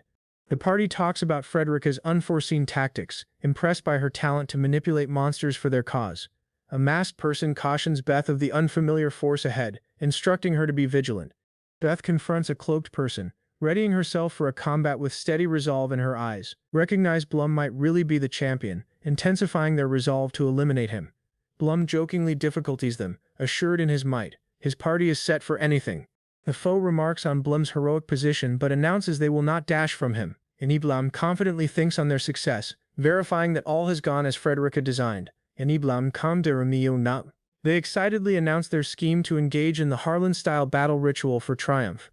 Blum observes the chaotic sight, doubtful regarding the noisy antics of his team as they laugh. Blum toe. One member shows irritation, spotting the recklessness of the team despite the intense battle they're facing. Mary and Roy Harlan excitedly rush into combat, their force contrasting with the strain surrounding them. An annoyed member of the party complains regarding companions jumping in without considering the danger. Roy Harlan lets out an intense shout, preparing himself for combat as the party charges. Blum observes Roy's mighty hand as it crashes towards him, contemplating the strength behind it, discloses his fighting style as a fist fighter from the Empire, specializing in bare-handed battle, remarks the visitor fighters in the field, suggesting that they are not ordinary opponents. Speculates that the combatant might be a skilled fist fighter too, recognizing the danger. Mary Harlan charges into combat, eager to display her fighting prowess beside her household. The rival is baffled by Mary's rapid motions with pair swords, making it hard to track her. Roy and Blum observe the clash, observing the shock speed and agility of their rivals. One of the fighters recognizes the spearman's coordination, impressed by his awareness and tactical abilities. Blum thinks on his personal speed, recognizing his motions lag compared to his more agile enemies. As Mary rushes forward, Roy cautions her that she won't arrive at a moment to make a difference. Blum confidently dragged up her skirt, showing a brave and startling choice of action. The rival gazed in uncertainty as Mary confidently remained, her motives hidden beneath the fabric. Regardless of the combat, Mary's odd tactic interrupted her opponent's concentration, making her strategy incredibly effective. Her advance baffled her rival, making a brief mental lapse, perfect for Mary's following surprise strike. As Mary's skirt grew her cover, her foe was left vulnerable to an accurate and unforeseen attack. The champion frowned, recognizing Mary's brave advance had caught him off guard. A clever tactic. The companions lightly stepped into, making glow comments, while the hero smirked at Mary's cunning nature. With calculated concentrate, the champion started adjusting to every opponent's style, ensuring victory with precision. Frederica's unforeseen fierceness formed the champion rethink the combat, impressed by her ability to keep up. A lady, captured and restrained, fights as an enigmatic foe approaches, her cries echoing. Her rival, annoyed by the repeated evasion, readies to strike, growing more impatient. The rival recognizes she's dodging every assault, still she refuses to counterattack, leaving him confused. The foe, now annoyed, questions why she's not going every out. Something feels off about her. Observing Blum making havoc in the distance, she contemplates why she won't move, regardless of her strength. The cloaked person pivots away, making the young woman staring in confusion and surprise. Her tone trembles with irritation, challenging why she's not also acknowledged or valued by the figure. Fury boils inside her, as she raises her armament, resolved to form him notice her actions. She charges with a blade swing, but the cloaked person reacts with rapid, precise defense. In surprise, she recognizes that he parried her blow easily, without even looking her way. The male observes Frederica's battle, spotting the masked knight's might, even as she faces difficulty. While Frederica battles, the male contemplates her might, identifying she's above average, but still struggling. The party readies for move, but the chief emphasizes that time is running out. With assurance, the male announces that he will complete everything in a single strike, urging his allies. As he assaults, the glow from his armament is too slow to react to the impending danger. The male releases a mighty destructive swift light attack, making everybody to scatter, running from the chaos. The assault explodes, sending shockwaves via the area, as the male remains at the center. Lightly the male checks on his partners, reassuring them that they won't die from the assault. Pair ladies chuckle, preparing for their following move, as the man confidently leaves them to handle it. A rallying cry fills the atmosphere as the party readies to face the Nagas and defend their pride. She eventually counters with every her might, but the opponent's force overwhelms her in an instant. The cloaked person assesses the circumstances, identifying her strength but noting her speed is equally dangerous. The person confronts her lethal blow, realizing too late that she could kill him if allowed. Abruptly, his manner shifts, as he experiences a peculiar reaction to the sight before him. Laughing, the cloaked person remarks that the companions were not ever able to defeat him, despite their efforts. The youthful young woman is startled, recognizing that the masked figure spoke, and that it's a woman. The masked person grins, implying that they'll switch their roles, with a hint of teasing mischief. Al, drained from the combat, observes as Irene employs the powerful mirror, urging her to rest. Irene, somewhat irritated, cautions Al that if he keeps questioning, she might really knock him out. The sight shifts to a peaceful instant with Al, considering regarding the recent battle's outcome. Al grins as he spots Blum's increasing attachment to Frederica, playful him for getting fired up. The sight shifts to the masked warrior, who thinks on the care for those dear to them, with urgency. The masked warrior, now disclosed as Beatrice, remains confidently, her name finally known to all. The labyrinth residents keenly remain, insisting their meal, their impatience evident in their expressions as they eagerly await food. From behind an entrance, a tone asks, verifying if this is truly what they have been waiting for. One lady, with an assured grin, speaks about the rare opportunity to face Blum, the hero, in a match. The lady commences undressing, clarifying that it's hard to fight in her current clothes, eager to give her all. Blum, observing her preparations, answers with a mix of shock and respect, humbled by her remarks. Blum angrily confronts the lady, accusing her of abandoning her partners, challenging her motives and deeds. The lady thinks on the circumstances, considering if defeating her rival earlier would have allowed her to regroup. A glow bulb goes away in the woman's mind as she abruptly recognizes how things could have unfolded differently. Apologizing for her team's loss, the lady shows regret, but Blum is doubtful regarding her sudden remorse. The lady, drained and disheartened, sighs, thinking on her inability and the burden she feels inside. The lady senses her nightly blood boiling, and she loses concentrate, incapable to control herself. Restless in bed, the chief can't shake ideas of the enigmatic warrior, his mind racing. He recalls the knight's methods and questions if they're from the Empire, attempting to piece it together. With a assured grin, the lady finishes undressing, set to fight with everything she has. Blum, unfazed, says sorry for the remain and just states, "Let's get started." With a resolved look, the lady readies her blade, preparing for the one-on-one fight with Blum. Blum, startled, hesitates for an instant as the lady difficulties him, eager to begin the fight. In an unexpected burst of speed, Blum narrowly dodges the woman's assault, sensing the wind from her blow. Stunned by her incredible speed, Blum is briefly dazed, incapable to react to the woman's ferocity. From the sidelines, an onlooker questions aloud if the lady is so quick that also Blum can't defend. Fighting to stay up, recognizes the lady is trying to wear him down with consecutive fast strikes. He swiftly rejects the believed, recognizing she wouldn't waste time on such a simple tactic, but wonders if she's trying to kill him. The woman's genuine intent grows obvious as she conceals her real attack among the fast blows, preparing for something bigger. Blum counters with a mighty blow, an advance fueled by all he has, hoping to end the fight. Seized by shock, as Blum's assault connects, but she rapidly prepares for her next move. Blum, recognizing the lady yet has plenty of force, knows that if he doesn't act fast, she'll overpower him. He unwillingly concludes that if he doesn't slay her now, she'll be the one to slay him. Afterward, as he lies in bed, the lady questions regarding the knight's true identity, recalling her own fencing history. The chief awakens up abruptly, identifying the knight's style, realizing a dangerous connection between them. A male, thinking on his history mistake, eventually understands the woman's true power and role in Beatrice Sama's guard. A detective urgency rises in the atmosphere as the attendant spots the master's unsettling behavior, a bad feeling creeping in. The chief, resolved, recognizes that the woman's genuine power must be traced through strength and might. Blum, recognizing how mighty she is, fights to match her speed and agility in the duel. The lady grins, aware that a preemptive assault could finalize her victory and end the battle. Blum remains resolute, but the lady blows with a lethal intent, her eyes focused on one goal, to kill. Merely as the lady lunges for her last blow, Al joins the battle. One time a free-spirited traveler, she now finds herself marked by the enigmatic designation of warrior. Throughout a martial arts tournament she trapped the Emperor's look, and his care for was instantaneous. Drugged and bound, she fights helplessly, a casualty of the Emperor's shadowy manipulation and composure. Her despise for the Emperor became, still now, a fresh life began to grow within her. Regardless of the disgrace, she didn't despise the fresh existence she carried, a surprising twist of fate. Regardless of the history, she cherished what she had obtained and embraced the Emperor's marriage proposal. Al, worried, questioned why the child should face such hardship, challenging its fate and days ahead. Al halted his ally, concerned he'd forfeit control in a violent outburst that would create chaos. With a pained grin, Al disclosed a further cause for stopping the madness, something personal.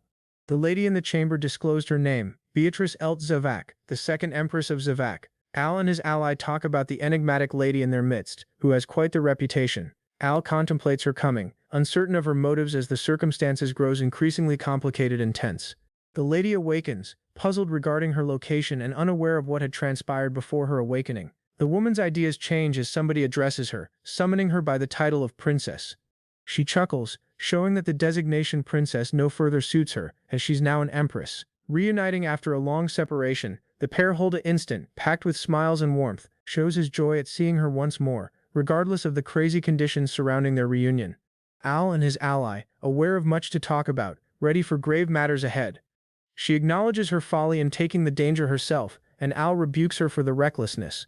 Clearly worried, asks Mion's deeds, uncertain if she truly left or was held back. The lady acknowledges to her recklessness, recognizing it was now or not ever to act. Al's pained look mirrors the woman's frantic plea, as she acknowledges needing him more than ever. Regardless of her urgent deeds, Al remarks they might be running out of moment, making their situation critical. Al thinks on the poor timing, drained from the last paces of his strengthening process. He fights to stay up, weakened from the toll of his latest force, but perseveres. The two embrace the circumstances with resignation, understanding it was nearly impossible from the start. Assured, she informs Al neither she nor the young woman will fault him, providing silent support. Al is annoyed as the pair move favor they've forgotten him, displaying a lack of awareness. The lady contemplates employing anything she didn't desire to, realizing there's still a chance despite doubts. Al, resolved, discloses that the final resort might be their solely option, leading to serious action. Irene and Beth talk about an intruder's name, suspecting that somebody in the party knows her. Irene clarifies the orc's demise and the require to collect negative sorcery, showing their priority. A sight of chaos ensues, with somebody overcome, while another attempts to stop them. With a plea for mercy, the party pleads to halt the madness, but it proceeds. The masked person announces his depravity, reveling in his twisted character, without holding rearward against allies. Frederica consults her senior regarding the difficulties of working under a depraved male, finding advice. Her senior recognizes her considering, appreciating her dedication while suggesting an insignificant next step. A peculiar person observing that Frederica should work hard so her senior doesn't suffer. With an enigmatic voice, somebody shouts Al, signaling an important conversation about to unfold. Al approaches Blum, his pace slow and deliberate, a long-awaited instant where secrets may eventually emerge. The force of the request hangs in the atmosphere as Blum hears of the dangers to come. Remorse shadows Al's face as he thinks on the selfishness driving him, aware the cost in lives. A profound breath flees, and with trembling hands Al recognizes his dire require for Blum's help. Without farther delay, Blum offers his reply, accepting the favor despite the perilous journey ahead. Al embraces, but uncertainty displays on his face. He hasn't also noticed the request still. Blum cautions Al to take the circumstances gravely, suggesting it's something far more dangerous ahead. Al attempts to downplay his irritation, but also the imp can detect the tension between them. Blum interrupts, clarifying that believing by himself won't be sufficiently. There's a further, more practical connection. Moving side by side, Blum clarifies their bond is grounded in history deeds, not mere belief. The past champion and his partner talk about the concept of favor and returning debts someday. His partner contemplates the circumstances, considering of a method to navigate the favor dilemma. The past champion now reminds his partner that he's no further a simple friend, he's the boss. Understanding hits his partner as he spots the change in power and the responsibility it entails. Recognizing he's being guided by the past champion, feels like a mere servant. Blum remained in quiet, his nerves tingling as the unsettling remarks of the outsider echoed. An unexpected change in the atmosphere formed Blum uneasy. The stranger's smirk hinted at something dangerous. Blum attempted to mask his unease with a compelled chuckle, but his instincts shrieked of danger. The casual interaction solely deepened Blum's uncertainty. He questioned who really held the power in this moment. Resolved, Blum steeled himself, aware that understanding the following pace was crucial to what awaited him. Blum discovered of Beatrice's circumstances. She was in hazard, and he couldn't disregard it any single further. Recognizing the recklessness of her deeds, Blum grew worried.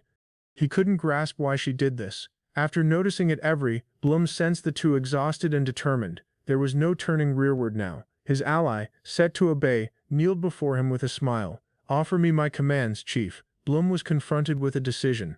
His following pace would shape all. His eyes were steely. Blum's order was obvious, his tone chilly as he ordered his right arm to act without hesitation. With a rapid movement, Blum's relied on partner sprang into action, determined to complete the mission. As the report on the invaders unfolded, Nina's ideas became troubled. She noticed monsters as evil. Nina's spirit broke as she experienced the twisted pleasure of the enemy's force being extracted. Mary's defiant chuckle rang out, her family's anthem ringing. Her defense to disgrace was absolute. The combat for her spirit had been forfeited. She couldn't resist the gloom any single further. Kairos thought on the torture they'd put the male via. He almost sensed pity for him. Roy chuckled loudly, startled by his success. The satisfaction from the lamias yet remained. As they gathered, Blum's party readied to advance, taking their prisoners to where Beatrice expected. Surprise and shock spread via the party. Kidnap the third princess? Blum was trapped away sentinel. Blum remained in the center, bewildered by the group's unexpected look and the strained atmosphere.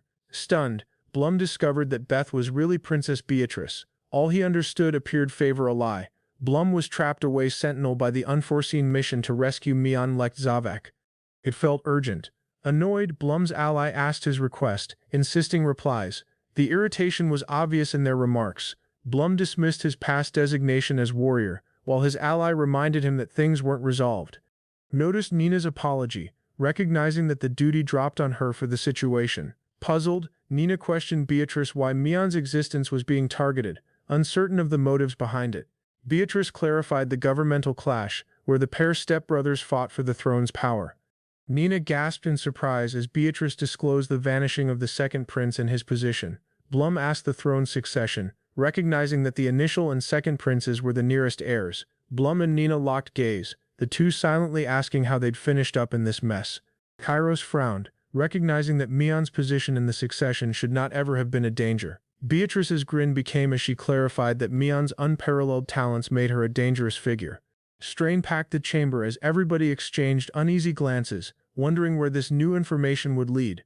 Kairos reminisced regarding Mian's history, her fearless leadership, monstrous might, and flawless grades. She was unstoppable. Blum unwillingly acknowledged. Mion was striking.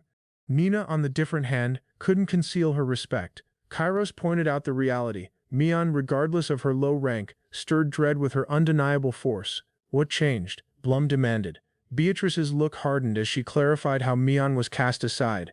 Blum understood the grim reality. Remtor, with no military power, was left helpless against a lethal monster. A grin tugged at Beatrice's lips. Mion had humiliated the city ruler, earning the troops' deepest respect. Mion would forever be a danger.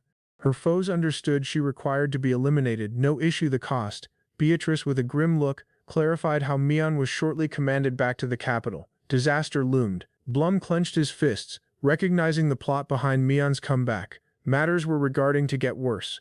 The party exchanged looks. Blum had his position, but companions were preparing for action too. I'll require your assist for this, Blum proceeded. The companions understood it wasn't a basic job. Blum weighed the circumstances carefully, aware taking Mion would cause needless casualties, something he hoped to avoid. The reality struck him. He had no notion what Mion also gazed like, but he had a plan. The bodyguards, resolved to remain by his side, readied themselves for the perilous task ahead. Although some paused, their devotion was obvious. No one would remain idle when Mion's, under the force of their steady gazes, Blum understood there was no turning rearward. Everyone was committed. Blum's scheme was risky, but he didn't desire to resort to needless violence. He had his limits. Unwillingly, Blum recognized the require for assistance, but the duty weighed heavily. Everyone was committed now. The circumstances left her with no decision. She had to remain behind and manage the labyrinth. Blum understood the urgency. If they didn't move quick, the chance to take Mion would slip away. Resolve glinted in her gaze. She was set, and Blum understood she'd handle matters in his lack. Blum had a weighty spirit making matters in Frederica's hands. She would care for his companion. As Alcon relaxed, his peaceful grin thought the silent camaraderie he shared with his loyal friends. The plan was set. Tomorrow they would depart, and the task would unfold with rapid accuracy. With an atmosphere of amusement, Beatrice hinted at their heroic tale, and Blum couldn't assist but sigh. Blum rested in quiet, thinking on his history life as the women seated near him whispered. Beyond the opening, a pair of travelers rode rapidly, heading towards a destination unknown. With a thoughtful look, Blum pondered the direction of his trip and the fresh allies. He stretched, sensing the strain of their party dynamics, uncertain of where this path leads. The ladies, uneasily glancing at Blum, paused. Still Blum reassured them with a warm smile. Blum, the girls, and the newcomer exchanged looks, every silently pondering their uncertain, uneasy days ahead jointly. The mood shifted as Blum talked, his tone dry and measured, understanding the unease in the room. The strain was obvious as Blum asked his position, but the girls were clearly still unsettled. He stared out the opening, the passing scenery telling him of the days used within the dungeon. As the trip proceeded, Blum noted their progress, halfway to Remtor, sensing the force of each mile. Blum exhaled, recognizing the trip would stretch on for days, and the unease would linger. His ideas drifted, thinking on the cruel reality of being a champion, often seen as a killer. The coach eventually reached in Remtor, signaling the finish of their journey and the beginning of uncertainty. In the silent chamber, Mion rested by himself, lost in thought about the gift her brother had sent. Her gaze landed on the blue rapid bird in the cage, challenging the meaning behind it. Mion observed the bird fly out the opening, representing liberty that she could only dream of. With a resolved grin, she believed regarding the bird's flight, believing anyone should be free to soar. Meanwhile, the evening became darker, and a party of males sat around a fire, discussing. One of the males nodded, affirming their discussion, unconscious of Blum's uncertainty over their topic. The man's unexpected shaking startled his allies, making them to concern about what was going on. Blum spotted the big male shivering, his tough exterior betraying his vulnerability to the chilly. The crackling fire illuminated the evening, and an ask arose regarding the men's dread of him. Meanwhile, Mion strolled with Mary and Nina, recalling the history while sensing strangely distant from them. Blum, unbothered, replied confidently, not fearing the man's difficulty, although he asked the cause for it. About the fire, the males discussed their history, recognizing their mistakes and accepting their role in the events. The male, attempting to ease the strain, suggested that they every must get along, or risk conflict. Blum rested yet by the fire, pondering the importance of unity, but yet sensing disconnected. Mion wandered away, picking flowers, but Blum kept a watchful look on her, his ideas racing. As the males talked, Blum silently accepted, aware the girls had suffered much more than them. He couldn't argue with their remarks. Heroes were often seen as nothing more than killers in the finish. Blum remembered the numerous times he'd been treated as a nuisance, also almost slain by others. The male reassured Blum, telling him there was no cause to put himself down for his history. With a resolved tone, the male told Blum that he was a hero who had saved countless lives. The party rested about the fire, laughing and sharing stories, easing the strain from earlier. Blum, thinking on the man's remarks, confessed that he didn't dread him, but respected him greatly as a warrior. Blum smirked somewhat, although his unease was obvious as he sat, tense and unsure. Recollections of the history resounded in his mind, the accusation that he should have slain the demon lord sooner. The male spotted Blum's pale look, worried as Blum tried to push the pain away. Mian neared silently, spotting Blum's distress, but he brushed her away, trying to mask his unease. She dragged him shut, providing him comfort and kindness, and Blum felt comfort in her embrace. Blum, trapped in the instant, sensed his spirit race as the embrace continued, uncertain of his emotions. Blum avoids those who threaten his existence, now living a silent existence in isolation. Viola clarifies that the holy sword and heavenly garments should have detached after the Fiend Lord's drop. Regardless of defeating the Fiend ruler, the artifacts maintain their bond with Blum due to another presence. Rulers view Blum's holy sword as perilous, favor the Fiend ruler, despite his lack of connections. Viola regrets how Blum, regardless of his accomplishments, is mired in governmental struggles. Beatrice shows her concern for Blum's well-being, aware the difficulties he faces from his past. Mian's security worries lead to a plea for Blum's defense, highlighting their mutual burdens. The party talks about schemes for the evening, while Blum's vigilance shows in his actions. Regardless of exhaustion from continuous observed responsibility, Blum comforts everyone, remaining steadfast in his responsibilities. Blum discloses he requires little slumber, preferring short naps, as his dedication stays unwavering. Beatrice questions if Blum's deeds are driven by his champion position, searching for deeper answers. Lightly brushes away the ask, uncertain of his motivations but avoiding the subject. Blum recounts the brutal training and his initial labyrinth trip, packed with fear and tension. Regardless of his experiences, Blum's body yet hasn't discovered how to relax and slumber properly. Blum thinks on being despised regardless of his sacrifices, incapable to escape the voices of the past, shows how his position as a champion senses like a curse, a painful sacrifice. Blum discloses he not ever intended to burden anyone else with his agony in fights. Thinks on his history, dreads and trials, guiding up to his journey into the dungeon. Beatrice abruptly hugs Blum, catching him away sentinel with her unforeseen act of affection. Blum is flustered, summoning Beatrice out for being too ahead, guiding to teasing. Beatrice quietly assures Blum, promising not to betray Al, and saying Blum has nothing to dread, gracefully embraces Blum's quiet, not pressing him for a cause, choosing to believe in him, rejects being a bother, showing that he's not the burden he thinks he is. Beatrice embraces Blum, reassuring him he isn't frightening or burdensome, and he's cared for. Beatrice shows that numerous companions hold her feelings about Blum, affirming his worth and value. Blum jokingly comments that a kiss might have formed her more convincing, making a teasing interaction. Beatrice hints at not showing her causes, but Blum is flustered by her playful, appreciates Beatrice uneasily, uncertain of how to handle her focus, but appreciative nonetheless.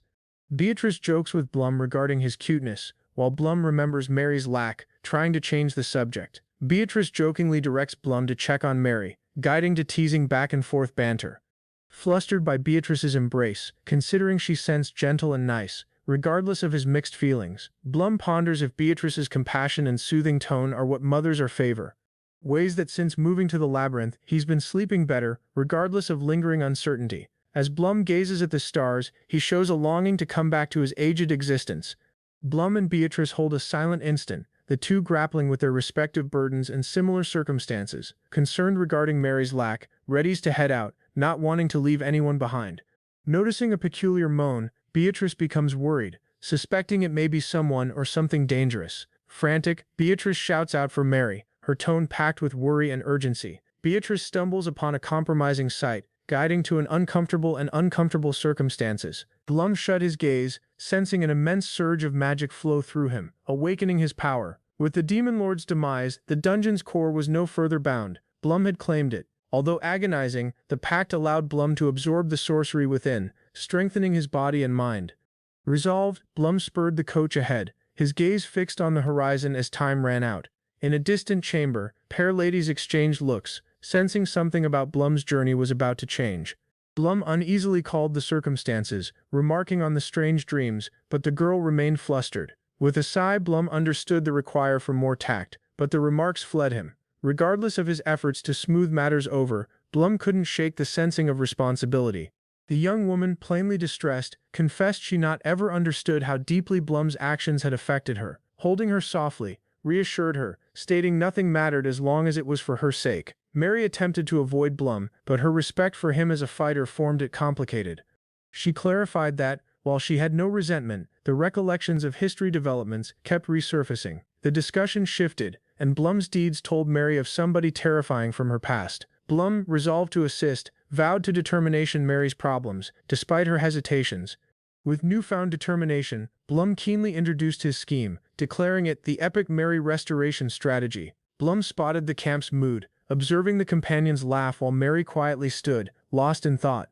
The party urged Blum to take a shatter, telling him of his position as their key fighter. Unwillingly, Blum accepted, although he stayed uneasy about the growing concern others had for him. Within the coach, Mary uneasily expected Blum, her emotions betraying her as she anxiously waited.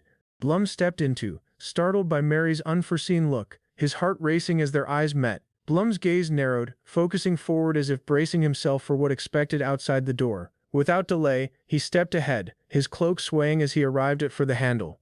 Exhaustion clouded his mind, convincing him he was just imagining the scene before him. He muttered regarding his wandering ideas. Unconscious Mary was really there, struggling with her feelings. Mary, flustered, acknowledged his response flustered her farther, leaving them in an awkward silence. Mary uneasily clarified her deeds, while Blum processed Beatrice's advice regarding using him to overcome her fear. Blum's ideas were clouded as he understood how puzzled he was by this peculiar situation. As Mary remained before him, exposed, Blum recalled her brave deeds in battle, adding to his confusion. He exhaled, challenging if she was really comfortable with this, but couldn't reject her appeal. Mary's silent reflection disclosed her increasing emotions, realizing Blum's kindness wasn't what she had expected. Mary, spirit pounding, paused, sensing Blum's comfort as she embraced him, overwhelmed by her emotions.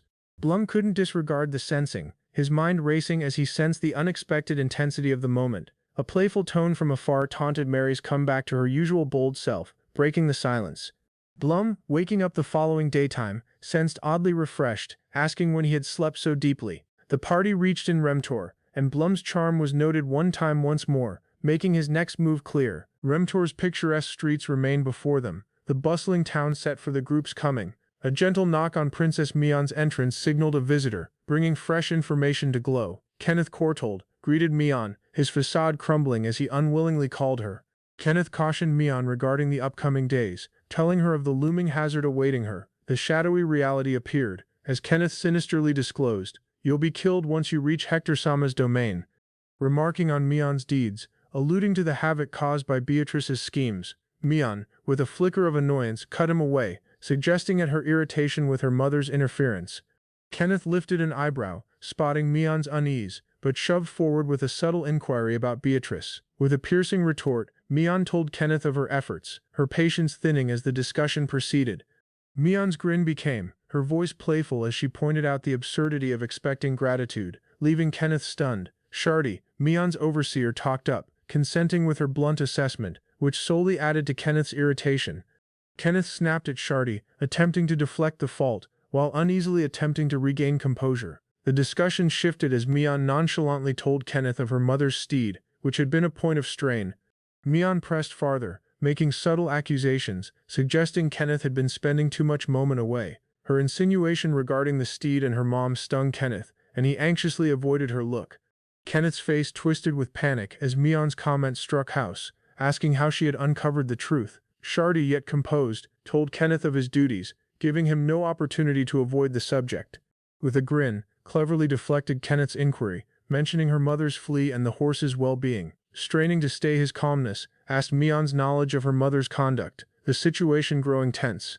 Mion's playful grin widened as she recognized their mutual predicament, leaving Kenneth uncertain of the future. Kenneth, annoyed, angrily insisted that Princess Mion would be seized to the imperial metropolis, no issue what. Mion remained steady, then quietly strolled out of the room, determined to follow through with her fate. As Mion stared out the opening, she silently whispered to herself, considering regarding her mother and Al. Meanwhile, Shardy's fury boiled over as he cursed his fate, aware he couldn't halt Mion's trip. Kenneth, in a fit of fury, vented his irritation, taking it out on the poor rabbit in his chamber. Kenneth is enraged as Blum's rival Beatrice takes his horses. He curses his misfortune. Blum is informed to trail instructions. His mood worsens, but he unwillingly obeys Kenneth's commands. At the estate, Beatrice is seen profound and believed, recalling her household and troubles ahead. Shardy curses as she deals with a private clash. She fights under Kenneth's piercing look. Furious at being trapped, fights to agreement with the penalties of his actions. Blum comes back to the chamber, greeted by a recognizable face. She smiles, apologizing casually. Kenneth is furious, recognizing his prize steed was borrowed. His irritation becomes as he talks. Mocks Kenneth, remarking on the taxes he's probably enjoying. Kenneth's annoyance intensifies. A party steps into, and Kenneth unwillingly accepts to let the woman stay, albeit begrudgingly. The party chuckles jointly, their mood lightened. Blum appreciates them, set for the following adventure. Blum observes the sunset, a grin playing on her lips. It's almost moment, she believes. Mion hurries forward with her ally, excited for their fresh adventure. A damsel awaits them. The party insults Blum, summoning him a shrimp, and asks his repeated attachment to Mion-sama. With a sigh, Mion reminds Blum that he should shout on her whenever danger arises, showing worry. As a strained instant nears, Nina questions if she and Mion are yet truly friends, feeling conflicted. Moving by himself, Nina's mind is occupied with ideas of Mion-sama, her spirit heavy with uncertainty. Blum abruptly shouts out to Nina, startled by her unusual conduct, and she nervously responds, confused. Blum rebukes Nina for spacing out throughout their tactic discussion, snapping her rearward to reality. Nina, flustered, rejects considering regarding Mion, but is swiftly caught by Blum's teasing remark. Apologizing, Blum comforts Nina, clarifying that his worry for Mion was merely out of friendship. Thinking on Nina's courage, Blum recognizes how greatly she cares for her companion Mion. As they stroll, Blum recognizes Nina's importance, verifying that she is indeed a valuable friend. Resolved, Nina announces that it's eventually her pivot to help Mion, who has always been there for her. As the sun sets, Blum readies to review their scheme one last moment before moving forward. With determination, Blum assures Nina that they'll rescue Mion, no issue the difficulty they face. A scheme is placed into movement as the party waits for the signal that the mission has begun. The horses are set for the flee, and the party readies to rescue Mion and flee. As the party gets set, Mion keenly readies, and another member questions Blum's earlier signal. Mion, observing the developments unfold, recognizes the signal is here and readies herself for the next move. Panic blows as an foe trooper shouts of an approaching attack, stirring chaos within the mansion. The combat erupts as Nina unleashes her ether fist, while Blum battles with rapid waves of glow. After the severe combat, Nina and Blum joke regarding their kills, with Blum possessing the most. Blum difficulties Nina to a race, but she swiftly misinterprets it, considering he's set to compete. Startled, Nina chases after Blum, summoning out to him, resolved not to let him get forward.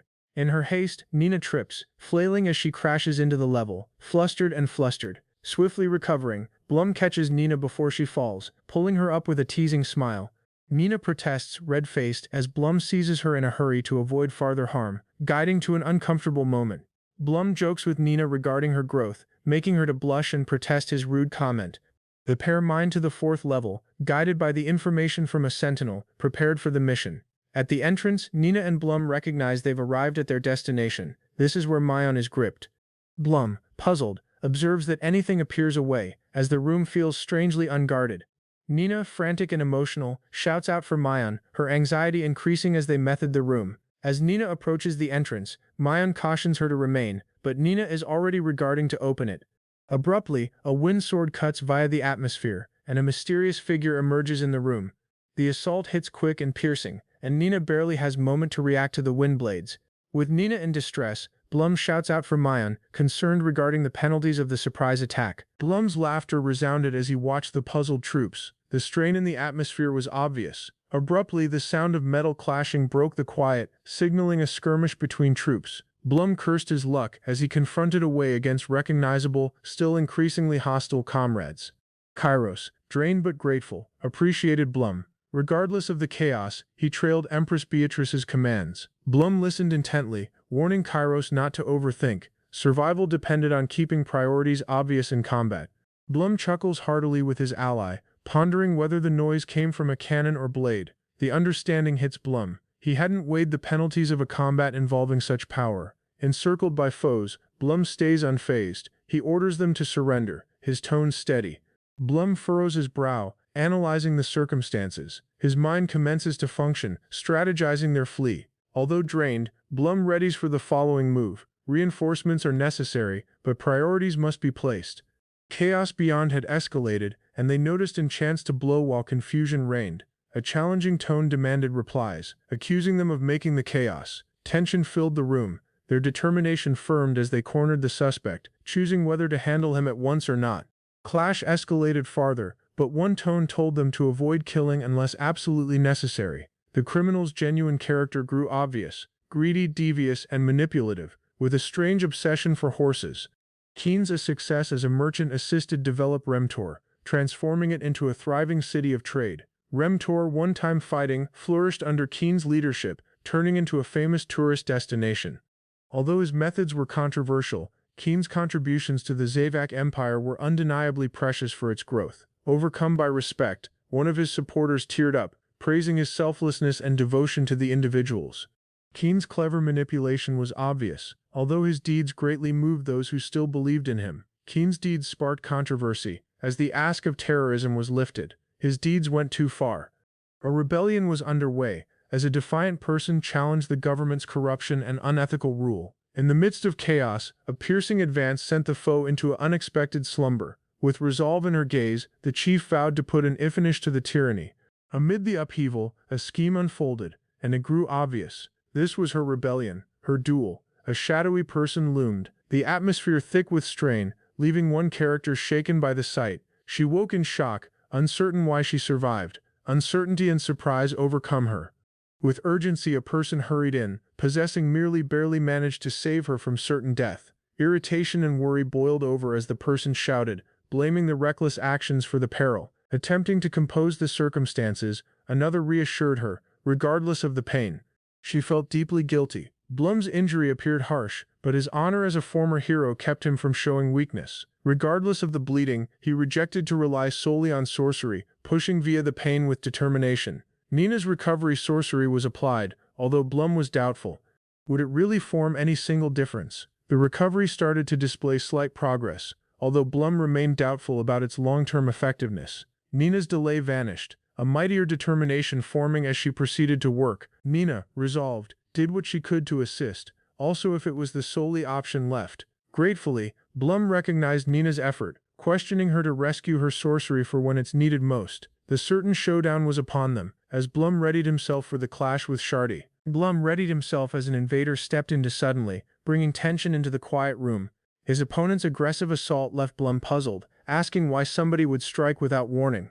As their blades collided, Blum narrowly dodged, recognizing merely how merciless his rival was. The duel intensified as Blum recognized his opponent's might and the rebellious aura nearby them. Impressed by the tactical ability it took to bypass the sentinels so easily, insisting to understand the princess's whereabouts, his resolve steady despite the challenge. Recognizing the circumstances, Blum figured out his following advance, while his ally squeezed her weapon tightly. The combat proceeded fiercely, with Blum's rival challenging his choice to abandon spellcasting for a sword fight. Clarifying his decision to rely on swordsmanship, also managing to shatter through magical defenses. Standoff intensified, the two fighters locked in a quiet, severe moment of mutual respect and focus. Regardless of being hurt, the warrior stayed defiant, knowing the surprise attack had temporarily disabled his arm. Blum and the warrior locked gaze, every assessing the other's determination, neither willing to back down, with every fighter reaffirming their intent to duel, the strain rising. The warrior stayed steadfast in his responsibility, aware the struggle was pointless yet refusing to abandon it. Blum recognized the knight's devotion, but the irritation of looking at such an unyielding rival was clear. The knight's steady devotion was obvious, as also the threat of death wouldn't deter him. Blum locked gaze with his rival, aware solely one could walk away from this duel. With a severe look, Blum called his name, surprising the knight, who now realized the gravity.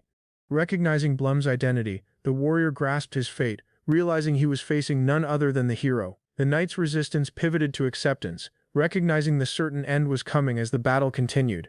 Blum understood the warrior would not ever rearward down, despite the odds, aiming for a decisive strike. Blum confidently readied, aware Shardy's blade would not ever reach him. The battle's outcome was clear. With a composed look, Shardy recognized the certain, recognizing Blum's superiority and the outcome of their fight. Blum talked with finality, identifying the knight's devotion and recognizing the respect he held for him. As Blum lifted his blade, he thought on his history deeds, knowing he had to move on. Blum's blade was halted midair by an unexpected order, making him to hesitate in shock. As the knight's sword slid throughout Blum's, the two understood the gravity of their fight. The warrior exhaled, his patience wearing thin, while Blum's rival silently observed the mounting tension. Amidst the battle's chaos, a fresh tone stepped into, voicing her exasperation over the circumstances. The sight shifted as the royal stepped into, her uncertainty and concern about the escalating situation clear. The royal stepped in, her determination obvious as she called her intention to end the conflict. Blum witnessed the royal peril as an enigmatic person took a perilous step toward her. The lady, intrigued by Albus, noticed the royal for the initial time and studied her intently. Mian Lexavok, the charismatic royal, formed her entrance, captivating everybody with her authority. With a composed tone, the royal halted the fight, her command demanding immediate obedience. Blum could sense a peculiar drag in his chest, noticing the princess's unspoken power over him. Mian's hand collided with the soldier's cheek, a piercing slap signaling her authority in that instant. The companions were seized aback, uncertain of how to react to the princess's unexpected aggression. With a composed look, Mian clarified, showing the reasons for her actions, making it seem trivial. Her remarks hit with an indifferent voice, showing no care for chivalry or any single noble intentions. Mian's perspective was obvious. Her honor and deeds were her personal, and no one else's concern. Blum expressed his personal stance, declaring that his existence and honor were his to shape as properly. The royal firmly called she would not ever allow anyone to die for her, showing intense protection. The warrior, humbled by the princess's remarks, bowed greatly, her understanding providing her solace. Mian grinned softly, her hands softly patting the knight's mind, reaffirming their connection and understanding. Observing this, Blum noticed the genuine might and vulnerability in their bond, stirring something deep inside him. Blum and Mian exchanged a glance, the two curious regarding the enigmatic person that suddenly interrupted them. The distant sound of approaching footsteps became louder, signaling someone's rapid method towards the commotion. The person ascended the steps, her shoes clicking against the paces as she drew nearer. A trooper, out of breath, hurried to report, unconscious of the rapid interruption that awaited him. The lady, observing from a distance, noted the pair people within, considering the next course of action. Party chose to grip their ground, remaining for Princess Mian's return to turn the tide. Blum and the enigmatic young woman exchanged a glance, recognizing that the Harlan siblings were close. Stunned by the revelation, Mian believed of her mom, who was returning with insignificant purpose. Blum's recognition of Mian's household stirred a further bond, but he kept his cool calmness. Mian pieced jointly the circumstances, understanding Blum's bond to her mother's enigmatic disappearance. Entertained by the circumstances, understood how readily his identity had been figured out by the girl. Mian bluntly noted Blum's lack of companions, a comment that left him startled but entertained. Blum, with a grin, joked with Mian regarding her exception being the so-called rumored champion in their midst. Recognizing matters were easier now, Blum discovered it convenient to have a certain young woman vouch for him. Mian greeted Nina with gentle familiarity, their connection obvious as they brought together after a long separation. Embraced Nina, expressing gratitude for her comeback, an instant full of comfort and feeling. Observing the sight, exhaled and commented on how everybody around him pushed themselves too much. Mian's worry for her mother's well-being was obvious, but they every mutual the same worries. Blum recognized how distinct the individuals about him were, feeling a deep sense of belonging. With a resolved gaze, Mian was set to advance on, eager not to keep her mother waiting. As the strain constructed, they understood they had to move fast before reinforcements arrived, increasing the pressure, told Blum that his existence was spared, and it was moment to form use of it. With an assured smile, Blum claimed his triumph, preparing to send a message to his foes. The warrior pondered the possibility of a peaceful resolution, asking if a compromise could be arrived at. Blum and his allies see the strongly protected estate. They prepare themselves for the challenge. Defying liberated from the clutches of the estate's walls, Blum and his group emerge triumphantly. Mian teases about Blum's brave doorway, while Nina scolds him for being less elegant. Blum welcomes the lady, struck by her rapid achievement as they exchange a brief reunion. Their circumstance becomes frantic, as reinforcements pour in. Withdrawal is the only choice now. Blum assuredly informs his companions to attention on guarding the coach while he grabs care of it. Abruptly, a party of attackers surrounds them, and Blum's composed attitude weakens. The circumstance worsens. Blum recognizes the severity of the instant as Kairos hurries in, attempting to face the attackers. A capable fighter charges forward with accuracy, her movements rapid as she grabs lower foes. captured off defense, is asked by an enigmatic figure, showing an unforeseen link to the royal. Blum is surprised by the princess's resolve, her faith in him obvious as she places accountability on him. As tensions rise, Mion's choice to betray them leaves everyone in surprise, asking her true motives. Mion harshly states her determination, her choice already formed, despite the pleas of those around her. With an intense determination, Mion cautions those who stand in her path, proclaiming she chose battle for liberty. Her look piercing and permeated with conviction, Mion readies for the unavoidable, prepared to face the results.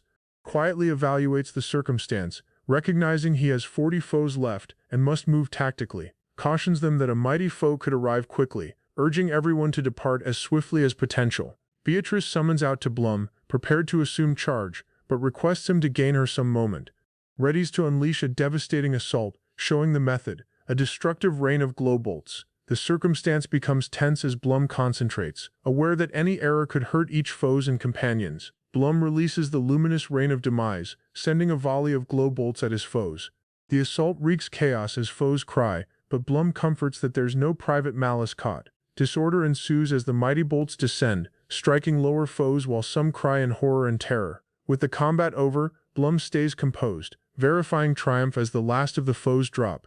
Away at the base, the party regroups, ignorant of the enigmatic figure who observes from afar. The coach move ahead, signaling the beginning of the next phase of their strategy. As troops prepare, a mighty horse charges forward, causing the sentinels to prepare for impact.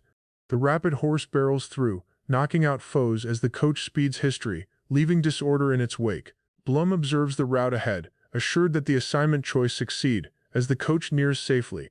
Standing at the distance, Blum grins, emotion the achievement of their assignment as night falls. Meanwhile, an enigmatic figure on horse travels through a road, heading at the capital's gates. Assured in his achievement, ponders on his achievements as a fresh, formidable danger appears. Blum murmured, eventually liberated of the combat's burden, savoring a rare calm. As the wheels rolled forward, Blum considered of the unsure route ahead, his thoughts weighty. Seated in quiet, Blum's fingers clenched tightly. Despite his triumph, a deep feeling of unease remained. Reluctant to exchange his conflict, Blum's look stayed set ahead, incapable to speak his weight. One of them requested, their voices permeated with worry, uncertain of how to aid. The burden of former recollections lingers as Blum silently admits the history that persists to haunt him. Accepting traveled much, she's greeted with disappointment, striving to comprehend the newest turn of circumstances. As they stand across from the lady, their disturbed expressions hint at a stronger, unresolved dispute. The memory of that moment awakens something inside her, a blend of wonder and terror.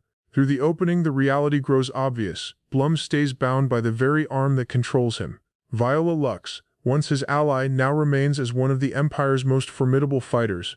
With only portion a day to spare, they prepare for the worst pursuit that could be approaching. Despite the comforting remarks, Blum's refusal to believe awakens an icy resolve deep inside. The gate sentinel's report hints at a fresh direction, leaving them to wonder about the group's meaning. A single promise flees his lips, permeated with terror. Her presence is imminent, and difficulty trails. Viola's keen intellect choice advance her to the frontier, where they strategy to assume shelter. The labyrinth, once a place of gloom and terror, is now their only hope for survival. Narrow attitude forms her predictable, but the party knows her unending pursuit choice be fatal. She's not just powerful, she's a power to be reckoned with, and Blum knows it all also well. Her tone resounded in the air as she commanded her retainers, the strain house for what's to come. She maintains on taking things into her personal fingers, leaving the people to manage the repairs. Camila Letnag talks with urgency, aware of the vital race against moment. She rejects to danger anyone's existence in pointless deaths, especially with Blum caught in the circumstance. Her plan involves combining their forces, forming the pursuit more manageable against a mighty foe. Recognizing the only path to surmount Blum's power is through collective power, they prepare to move as one. The debate about Blum's strength persists, with a comparison to the champion of destruction. Ina Schlencourt jokes with, blaming the people of desiring to claim all the honor for themselves. Viola rejects the idea of honor, concentrating only on her mission's completion. Yao Feiren moves in, recalling the party of the hierarchy and Viola's position as Zavak's champion. Her remarks tell them of the regard due to Viola, who directs not just as a senior commander. Viola, irritated by the disobedience of her retainers, conflicts to maintain balance. Her irritation becomes, but she recognizes that if she brings them along, Blum might end their lives. The cautioning against letting rage cloud her judgment is spoken with care, but her rage stays, her determination strengthens, aware it's more efficient to move forward together than to dispute. Viola's tone rings out as she organizes her retainers, ensuring they are prepared for the perilous trip ahead. The party's disorder causes to a reduced speed, offering Blum's group a major edge in the pursuit. Blum observes the circumstance unfold, recognizing that the delay benefits his group. Caught in an edge, Blum conflicts with the unending strain from his foes and the nearing peril. Blum shows the mystery arm, keeping the bottle with pride, readying for whatever comes next. Pondering his real adversary, Blum images a fresh challenge, not Remtor's army, but somebody harsher. Irene and the maid react excitedly to the mystery arm, keen to know its true strength. The maid, with a hint of playful, clarifies the center's sorcery has been drawn into a fresh form. Blum is amazed at Irene's creation, questioning if the fiend ruler could ever have done something similar. Blum presents the mystery arm, a bottle that might change all, sparking curiosity among his allies. His mind turns at the real challenge, not Remtor's forces but a more formidable adversary. Enthusiasm constructs as Irene and the maid eagerly await and reason, fascinated by the enigmatic bottle. The maid shows that the bottle contains sorcery drawn from the center, a genuinely potent strength. Blum states his wonder, struck by Irene's effort, asking if the fiend ruler ever achieved such feats. Blum admires the outcome of Irene's effort, humbly observing the mystery arm's impressive strength. As the night heavens deepens, Blum moves outside, noticing a request for his focus from below. With a small smile, Blum comforts Irene, informing her his injuries have already healed entirely. Their discussion deepens as Irene presses Blum to assume better care of himself, despite his objections. An abrupt interruption by a fresh figure catches Blum off defense, who's rebuked lightly for his conduct. As they talk, Blum spots the wind lifting the youngster's skirt, emotion the uncomfortable strain among them. Though he maintains he's not uneasy, Blum's mind strives to express his emotions for her. Irene's look sharpens as Blum's attention drifts, detecting his distraction and the burden of his weight. Blum shows his worries, musing on the next combat and his previous ally now standing against him. A grim realization strikes as Blum readies himself to battle an army, asking the bloodshed he must source. Blum contemplates his unsure days ahead, asking if he'll survive the next clash with his adversary. A playful grin crosses Irene's face as she trials Blum, observing his refusal to acknowledge loss. Blum's resolve is obvious. His history as a champion has shaped his determination to face the battle ahead. With a firm pledge, Irene promises to reunite with Mion, urging Blum to attention on the job at hand. As the night heavens appears over, the area shifts, displaying the composed before the storm that's about to unfold. The people express irritation over Blum's stubbornness, but Nina is reassured his limb has healed well. Nina ponders on how she cannot ever fully repay Blum for rescuing her existence, her remorse nagging her. Blum's thought stays caught in the days ahead combat with Viola, pressed lower by the burden of bravery. Realization hits as Beatrice observes that Blum's private link with Viola forms him especially tense. The light-hearted banter among the ladies shifts to an unforeseen topic, leaving everyone awkwardly quiet. Nina, resolved to repay Blum, questions how to do so without exhausting her sorcery strength. The discussion grabs a funny turn as Nina jokingly maintains on repaying him with herself. With an exaggerated statement, Nina, prepared for whatever comes next, moves into deed with full commitment. Around the campfire, Blum and his party chuckled together, enjoying a rare instant of calm. A feeling of déjà vu washed over Blum as he neared the entrance. Something felt off. The youngster, small and anxious, welcomed Blum shyly. Her unforeseen presence formed him restless. As Blum unlocked the entrance, he was greeted with the view of the youngster crouching. With narrowed gaze, Blum sized up the circumstance, his look unreadable as he stayed still. Blum pivoted sharply, his hand poised on the entrance grip, readying to face whatever waited inside. An emotion of dread crept up Blum's spine as he weighed the youngster's motives with his wounds. Under the starry night, Blum paused, aware he had to listen to her out before choosing. Seated in quiet, Blum remained patiently, while the youngster hesitantly admitted his previous guidance with uncertainty. Blum waved off her worries, attempting to reassure her, though his limb was much from healed. Weeping welled up in her gaze as she remembered how Blum risked all to rescue her. Embarrassed and vulnerable, she clutched her cape, offering to repay her debt in an unforeseen path. Blum was captured off defense, striving to understand the youngster's brazen offer with mixed emotions. Seated beside him, she paused, softly confessing that she not ever expected matters to unfold this path. Blum's look eased as he comforted her, stressing that shared pleasure was the key to all. she stammered, flustered by her remarks, but Blum, ever assured, challenged her with his hot-tempered determination. Blum stayed unfazed as the youngster's touch became heated. She clung to him, her breath weighty. Blum sat away, emotion oddly reassured, as the youngster nervously asked if they had resolved all.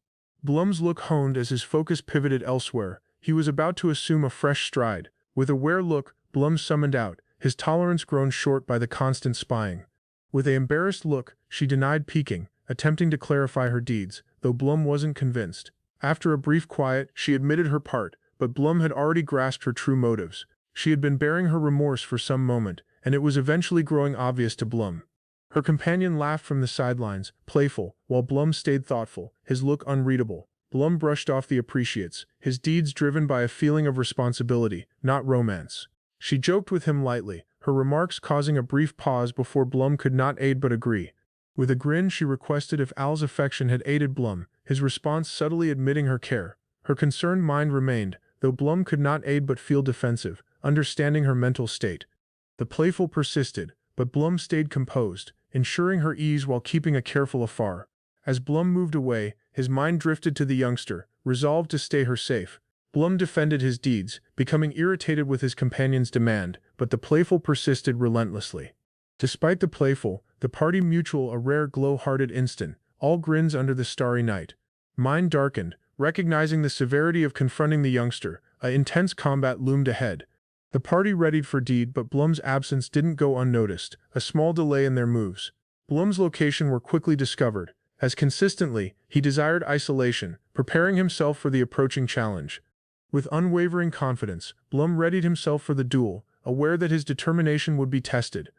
Blum sat by the flames, talking to Roy and Kairos, requesting them for a request. He paused, aware it might noise strange, but wished they'd grasp his heartfelt appeal. The area shifted as the trio traveled, Blum pondering on their departure, a calm sadness lingering. Roy confessed his remorse, his remarks weighty, resounding the remorse of leaving Blum nearby.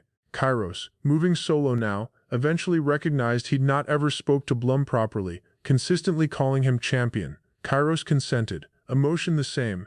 The connection among them had been solidified through mutual combats. Roy started recounting his history conflicts, showing how the labyrinth had once threatened their city. Recalling Blum's arrival, Roy recalled the surprise of meeting somebody who had overcome the fiend ruler.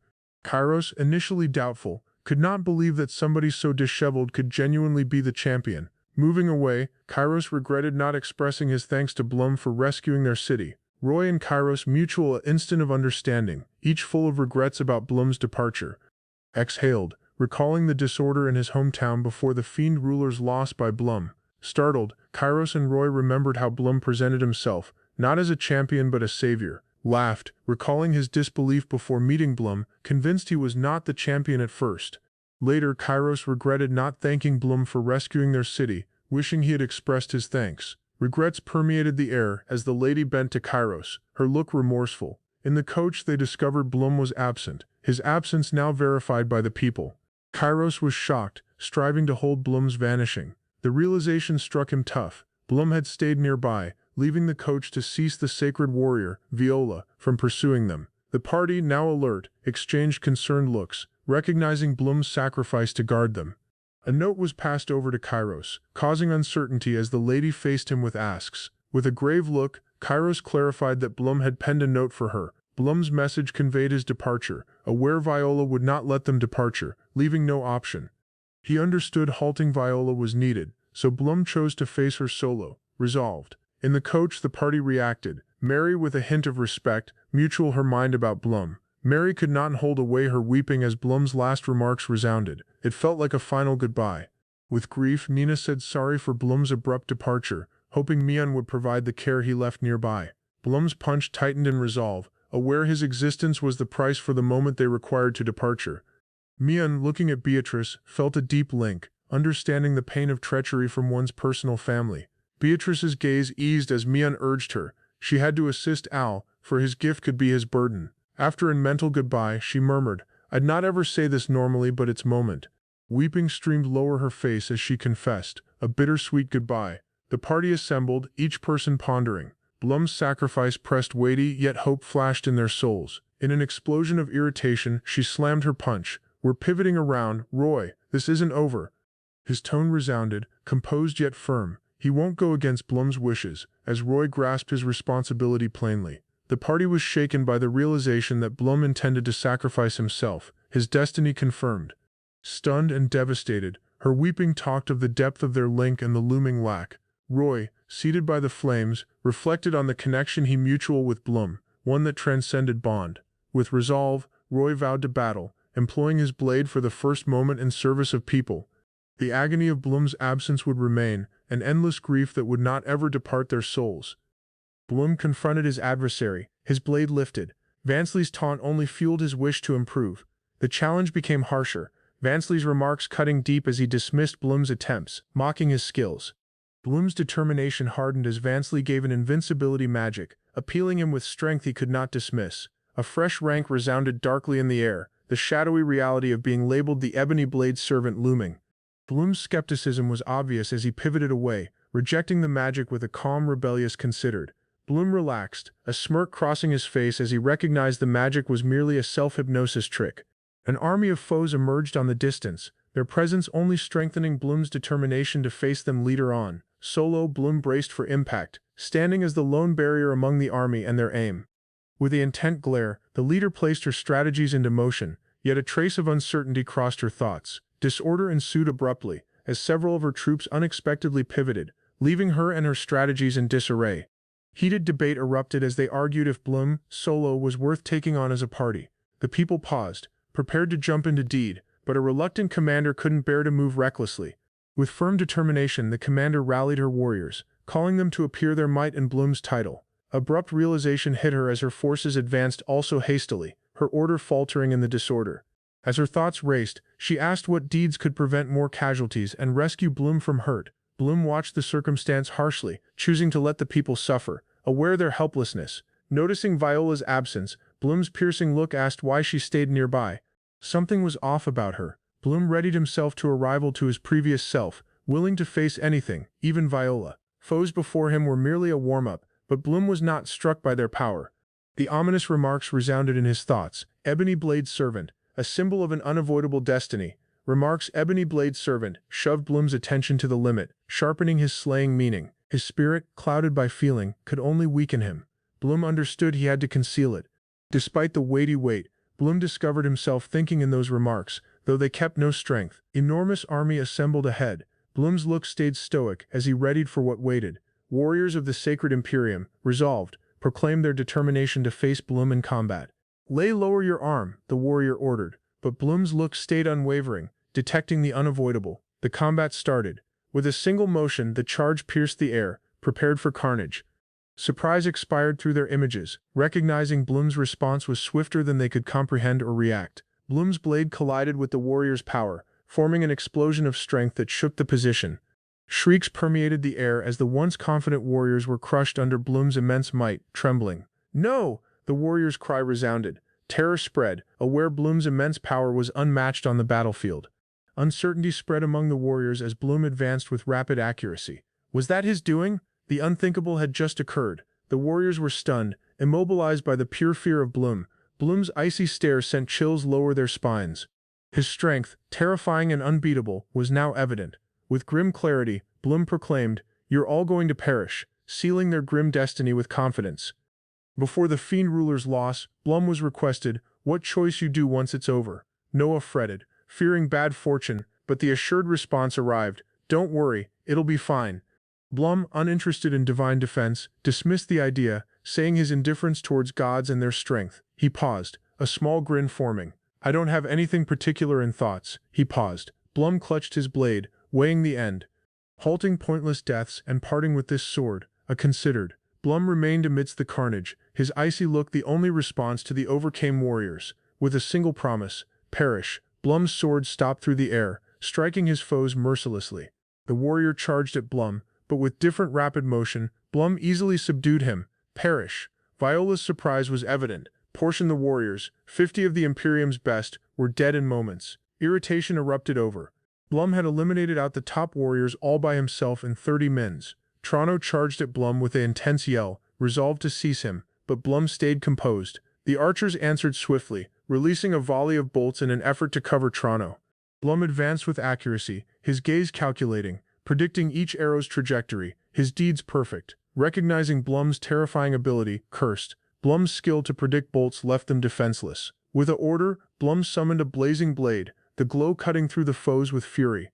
Blum's gaze narrowed as his foes readied to assault. Nothing could departure his piercing attention. With a commanding promise, Ignis, Blum's blade lit up, slashing through his adversaries with intense flames.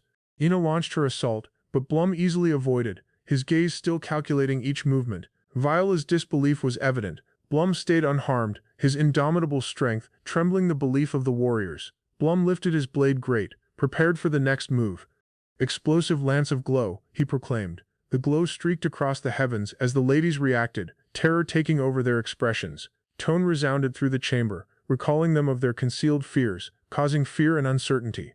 Intimate moments mutual were permeated with murmured remarks, their relationship becoming stronger in secrecy. Her tone trembled, proposing they dismiss people, as they were fighters worthy of respect and power.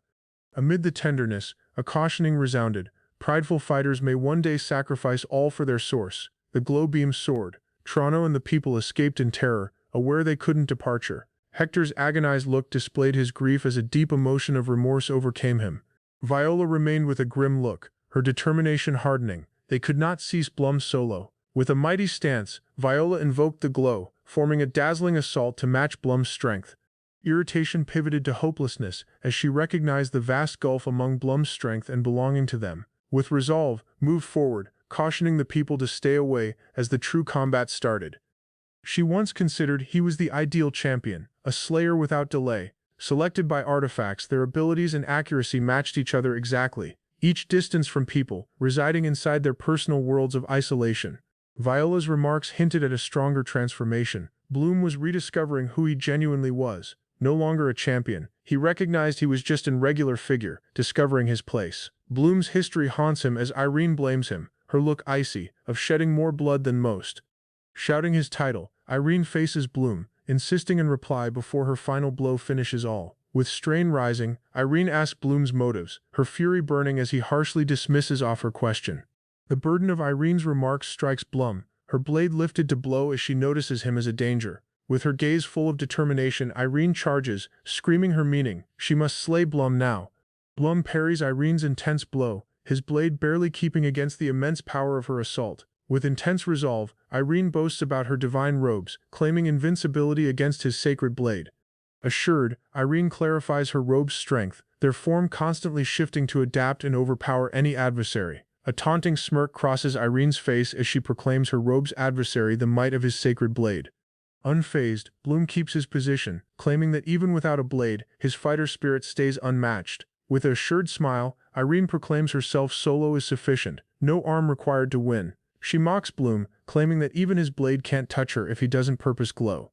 Summoning her strength, Irene releases her destructive rapid glow assault, aiming to overpower Blum in an instant. Blum responds rapidly, responding her blow with remarkable accuracy, proving his power is still unmatched. Irene grins, admitting his ability, but clarifies that her robe's recovery strength ensures she'll not ever cease. Irene dismisses off her wound, rejecting it as a simple mark, her confidence steady in combat.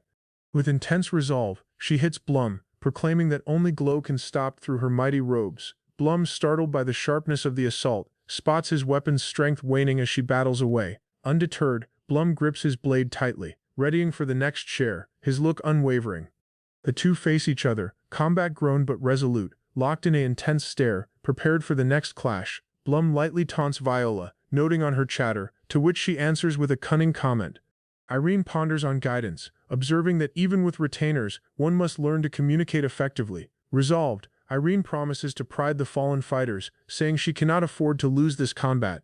Meanwhile, the calm royal observes the night heavens, as a coach rolls by in the afar. Later, a attendant debates an arcane artifact, clarifying that Blum entrusted it to be came to Al. The attendant asks if Mian-sama tried contacting Al, who might be testing their range. Mian-sama looks out the opening, softly calling out Al's title, an instant of quiet reflection. Blum, with intense determination, proclaims he won't lose, his blade shining as he gathers strength. The glow swells around him, prepared to unleash his ultimate boost, an intense resolve in his gaze. With fierce attention, Blum summons the ultimate boost, readying for the final decisive instant in combat. Blum activates his ultimate boost, pushing himself beyond mortal boundaries, matching the sacred blade's strength. Irene, recognizing the peril, remembers that Blum has only employed this method in his battle with the fiend ruler. With a weighty breath, Irene braces herself, admitting the results of confronting such a strength at full power. Each fighters prepare for their final clash, each encircled by fierce force, prepared to give all.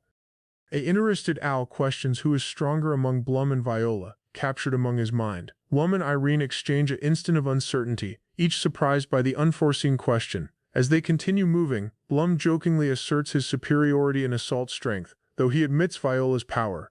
Irene consents, observing that in terms of guard, Viola readily surpasses him, her divine robes invincible. Blum ponders on the formidable divine robes, which, combined with recovery skills, put overcoming Viola nearly unthinkable. An enormous chasm unlocks, splitting the land beneath them, marking the monumental clash among the two. Blum and Viola collide in a clash of strength, the earth trembling from the power of their hits. Their assaults explode, sending shockwaves through the battlefield as each fighter shoves their boundaries. Blum, resolute, knows that to lost Viola, he must go all the path, even if it means slaying her. As the dust settles, the enormous cliffs resound with the sounds of their mighty strive, neither offering in. Blum remembers the 3 years he and Viola spent together, despite their quiet and their connection. He confesses, though, that a piece of him still pauses to slay her, conflicted by their mutual history. Employing his ultimate boost, Blum shoves forward, aware that overcoming Viola requires overcoming his delay. Just as he readies for the final blow, something unforeseen distracts Blum, leaving him unsure. Viola moves forward with an unexpected move, as Blum observes, asking her next intention. Blum is stunned as Viola unexpectedly employs small rocks, with the ultimate boost forming them faster than bolts. As small rocks fly at him, Blum narrowly evades, recognizing that the quickness of these projectiles is immense. Viola's tricks seem to throw Blum off harmony, but he stays resolved to press forward, despite the obstacles. Their combat escalates, as Blum jumps to close the affair, facing Viola later on in an intense share. With a rapid blow, Blum is captured in a precarious place, as Viola seizes the chance to counter. The mighty punch regions with fierce power as Blum images off against his most defying adversary. Small rocks fly at tremendous quickness, deflecting from Blum's frantic efforts to land a solid blow. The air crackles with force as Blum propels himself, employing a brilliant move, Unexpected Viola. Viola responds swiftly, attempting to block Blum's assault with her personal glow-infused assault, but he's unending. The strain constructs as Blum charges forward, evading her most mighty blow with all on the line. Blum's blade hits lower with immense power, shattering the position beneath as debris erupts upward. As debris flings everywhere, a figure appears from the destruction. Blum images off with intense resolve. Viola, in a frantic move, employs the explosive lance of glow, propelling herself forward with quickness. Viola's sword collides with Blum's, the instant mighty yet heartbreaking, her guards fading beneath his might. Blum ponders, admitting the strength Viola kept. His determination hardens. This battle marks the end for her. Blum tries to guard against Viola's mighty assault, gaze wide in disbelief at her strength. A piercing assault rips through the air, sending mighty streaks of force towards Blum. Viola observes in surprise as Blum employs explosive glow to propel himself with remarkable quickness. Glow blade of lucidity. Viola assaults with fierce force, hoping to land the decisive blow. Blum conflicts, attempting to counter Viola's immense assault, fearing for his existence as force surges. Blum sits overcome, shoulders slumped in disappointment as Viola appears victorious from their combat. Blum remained motionless, the burden of hopelessness settling over him as he gazed into the abyss. Despite the agony, he maintained standing, resolve flickering in his gaze, rejecting to drop just yet. His self trembled, aching with each movement. The agony was unbearable, each breath a strive. Mind of Nina surged inside him, remorse gnawing at his spirit for the wounds that would not ever heal. Drained and shattered, Blum's thoughts raced, questioning why he still battled when all appeared hopeless. Blum's moves faltered as the known tone charged him of losing control, the burden of his deeds settling in. The tone reminded him of the bloodshed, recounting the males he had slain, and Blum's determination faltered. He denied the fatigue, still pushing through despite the agony, but the remarks rang true in his thoughts. The realization struck. It wasn't the combat, but his personal spirit that was weighty with remorse.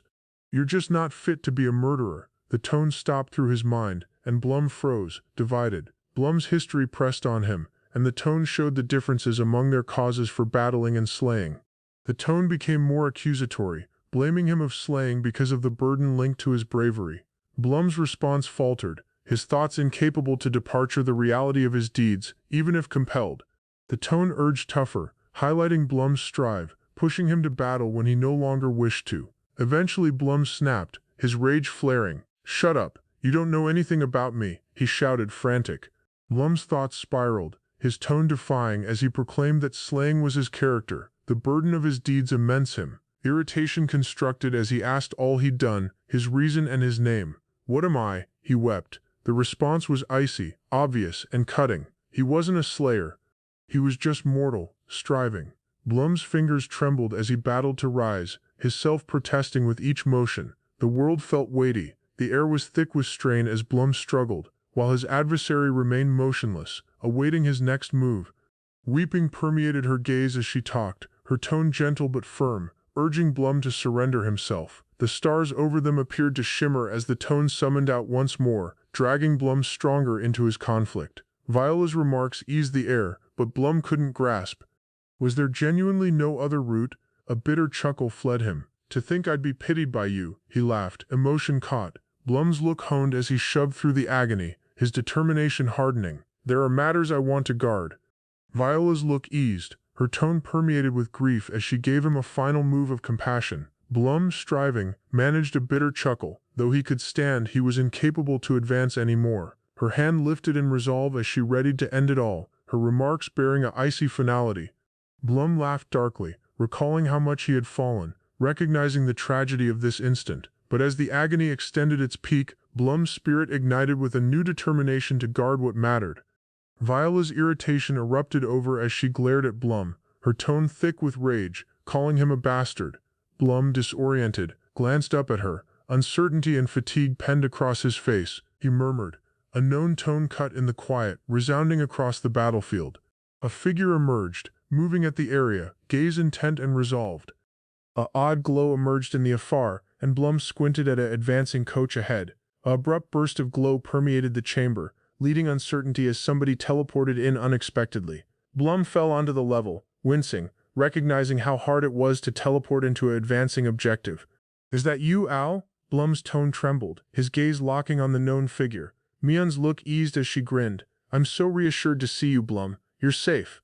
Mion's steps resounded, drawing Blum's focus as she neared, her presence unsettling in the calm chamber. Blum recognized the champion had stayed nearby, confronting the sacred warrior, ensuring their departure from peril. Thanks remained in Blum's mind as he readied to continue his trip, leaving Mion nearby. At the valley's doorway, Blum understood the fight would unfold, its result unsure and tense. Crossed routes with Al, noticing the stark differences among them, his irritation with the circumstance becoming. Blum intent on the injured companion, resolved to heal them swiftly as he readied to move. With a mighty incantation, Blum unleashed multiple spells simultaneously, his control over sorcery unmatched. His adversaries were stunned, recognizing Blum was using several spells at once, a perilous tactic. Abrupt burst of radiant force permeated the air, as divine robes materialized in a appear. With a assured stance, Mion braced herself, her ultimate guard preventing any damage from the assault.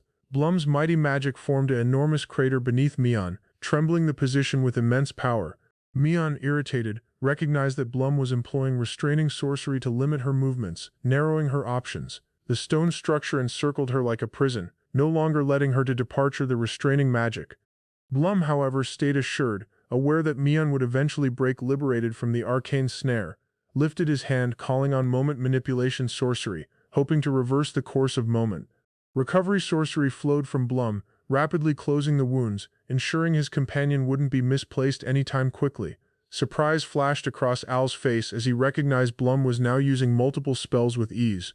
Blum mutual the mystery of his new strength, showing how he absorbed the labyrinth center's magic. All could not aid but be amazed by the immense arcane opposition Blum had obtained from the center.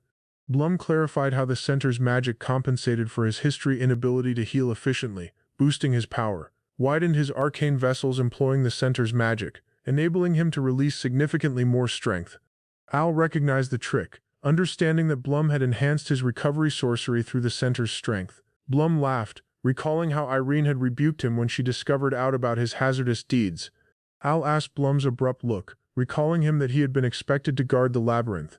Blum clarified that he hadn't desired to disappoint but had to happen his impulses to aid.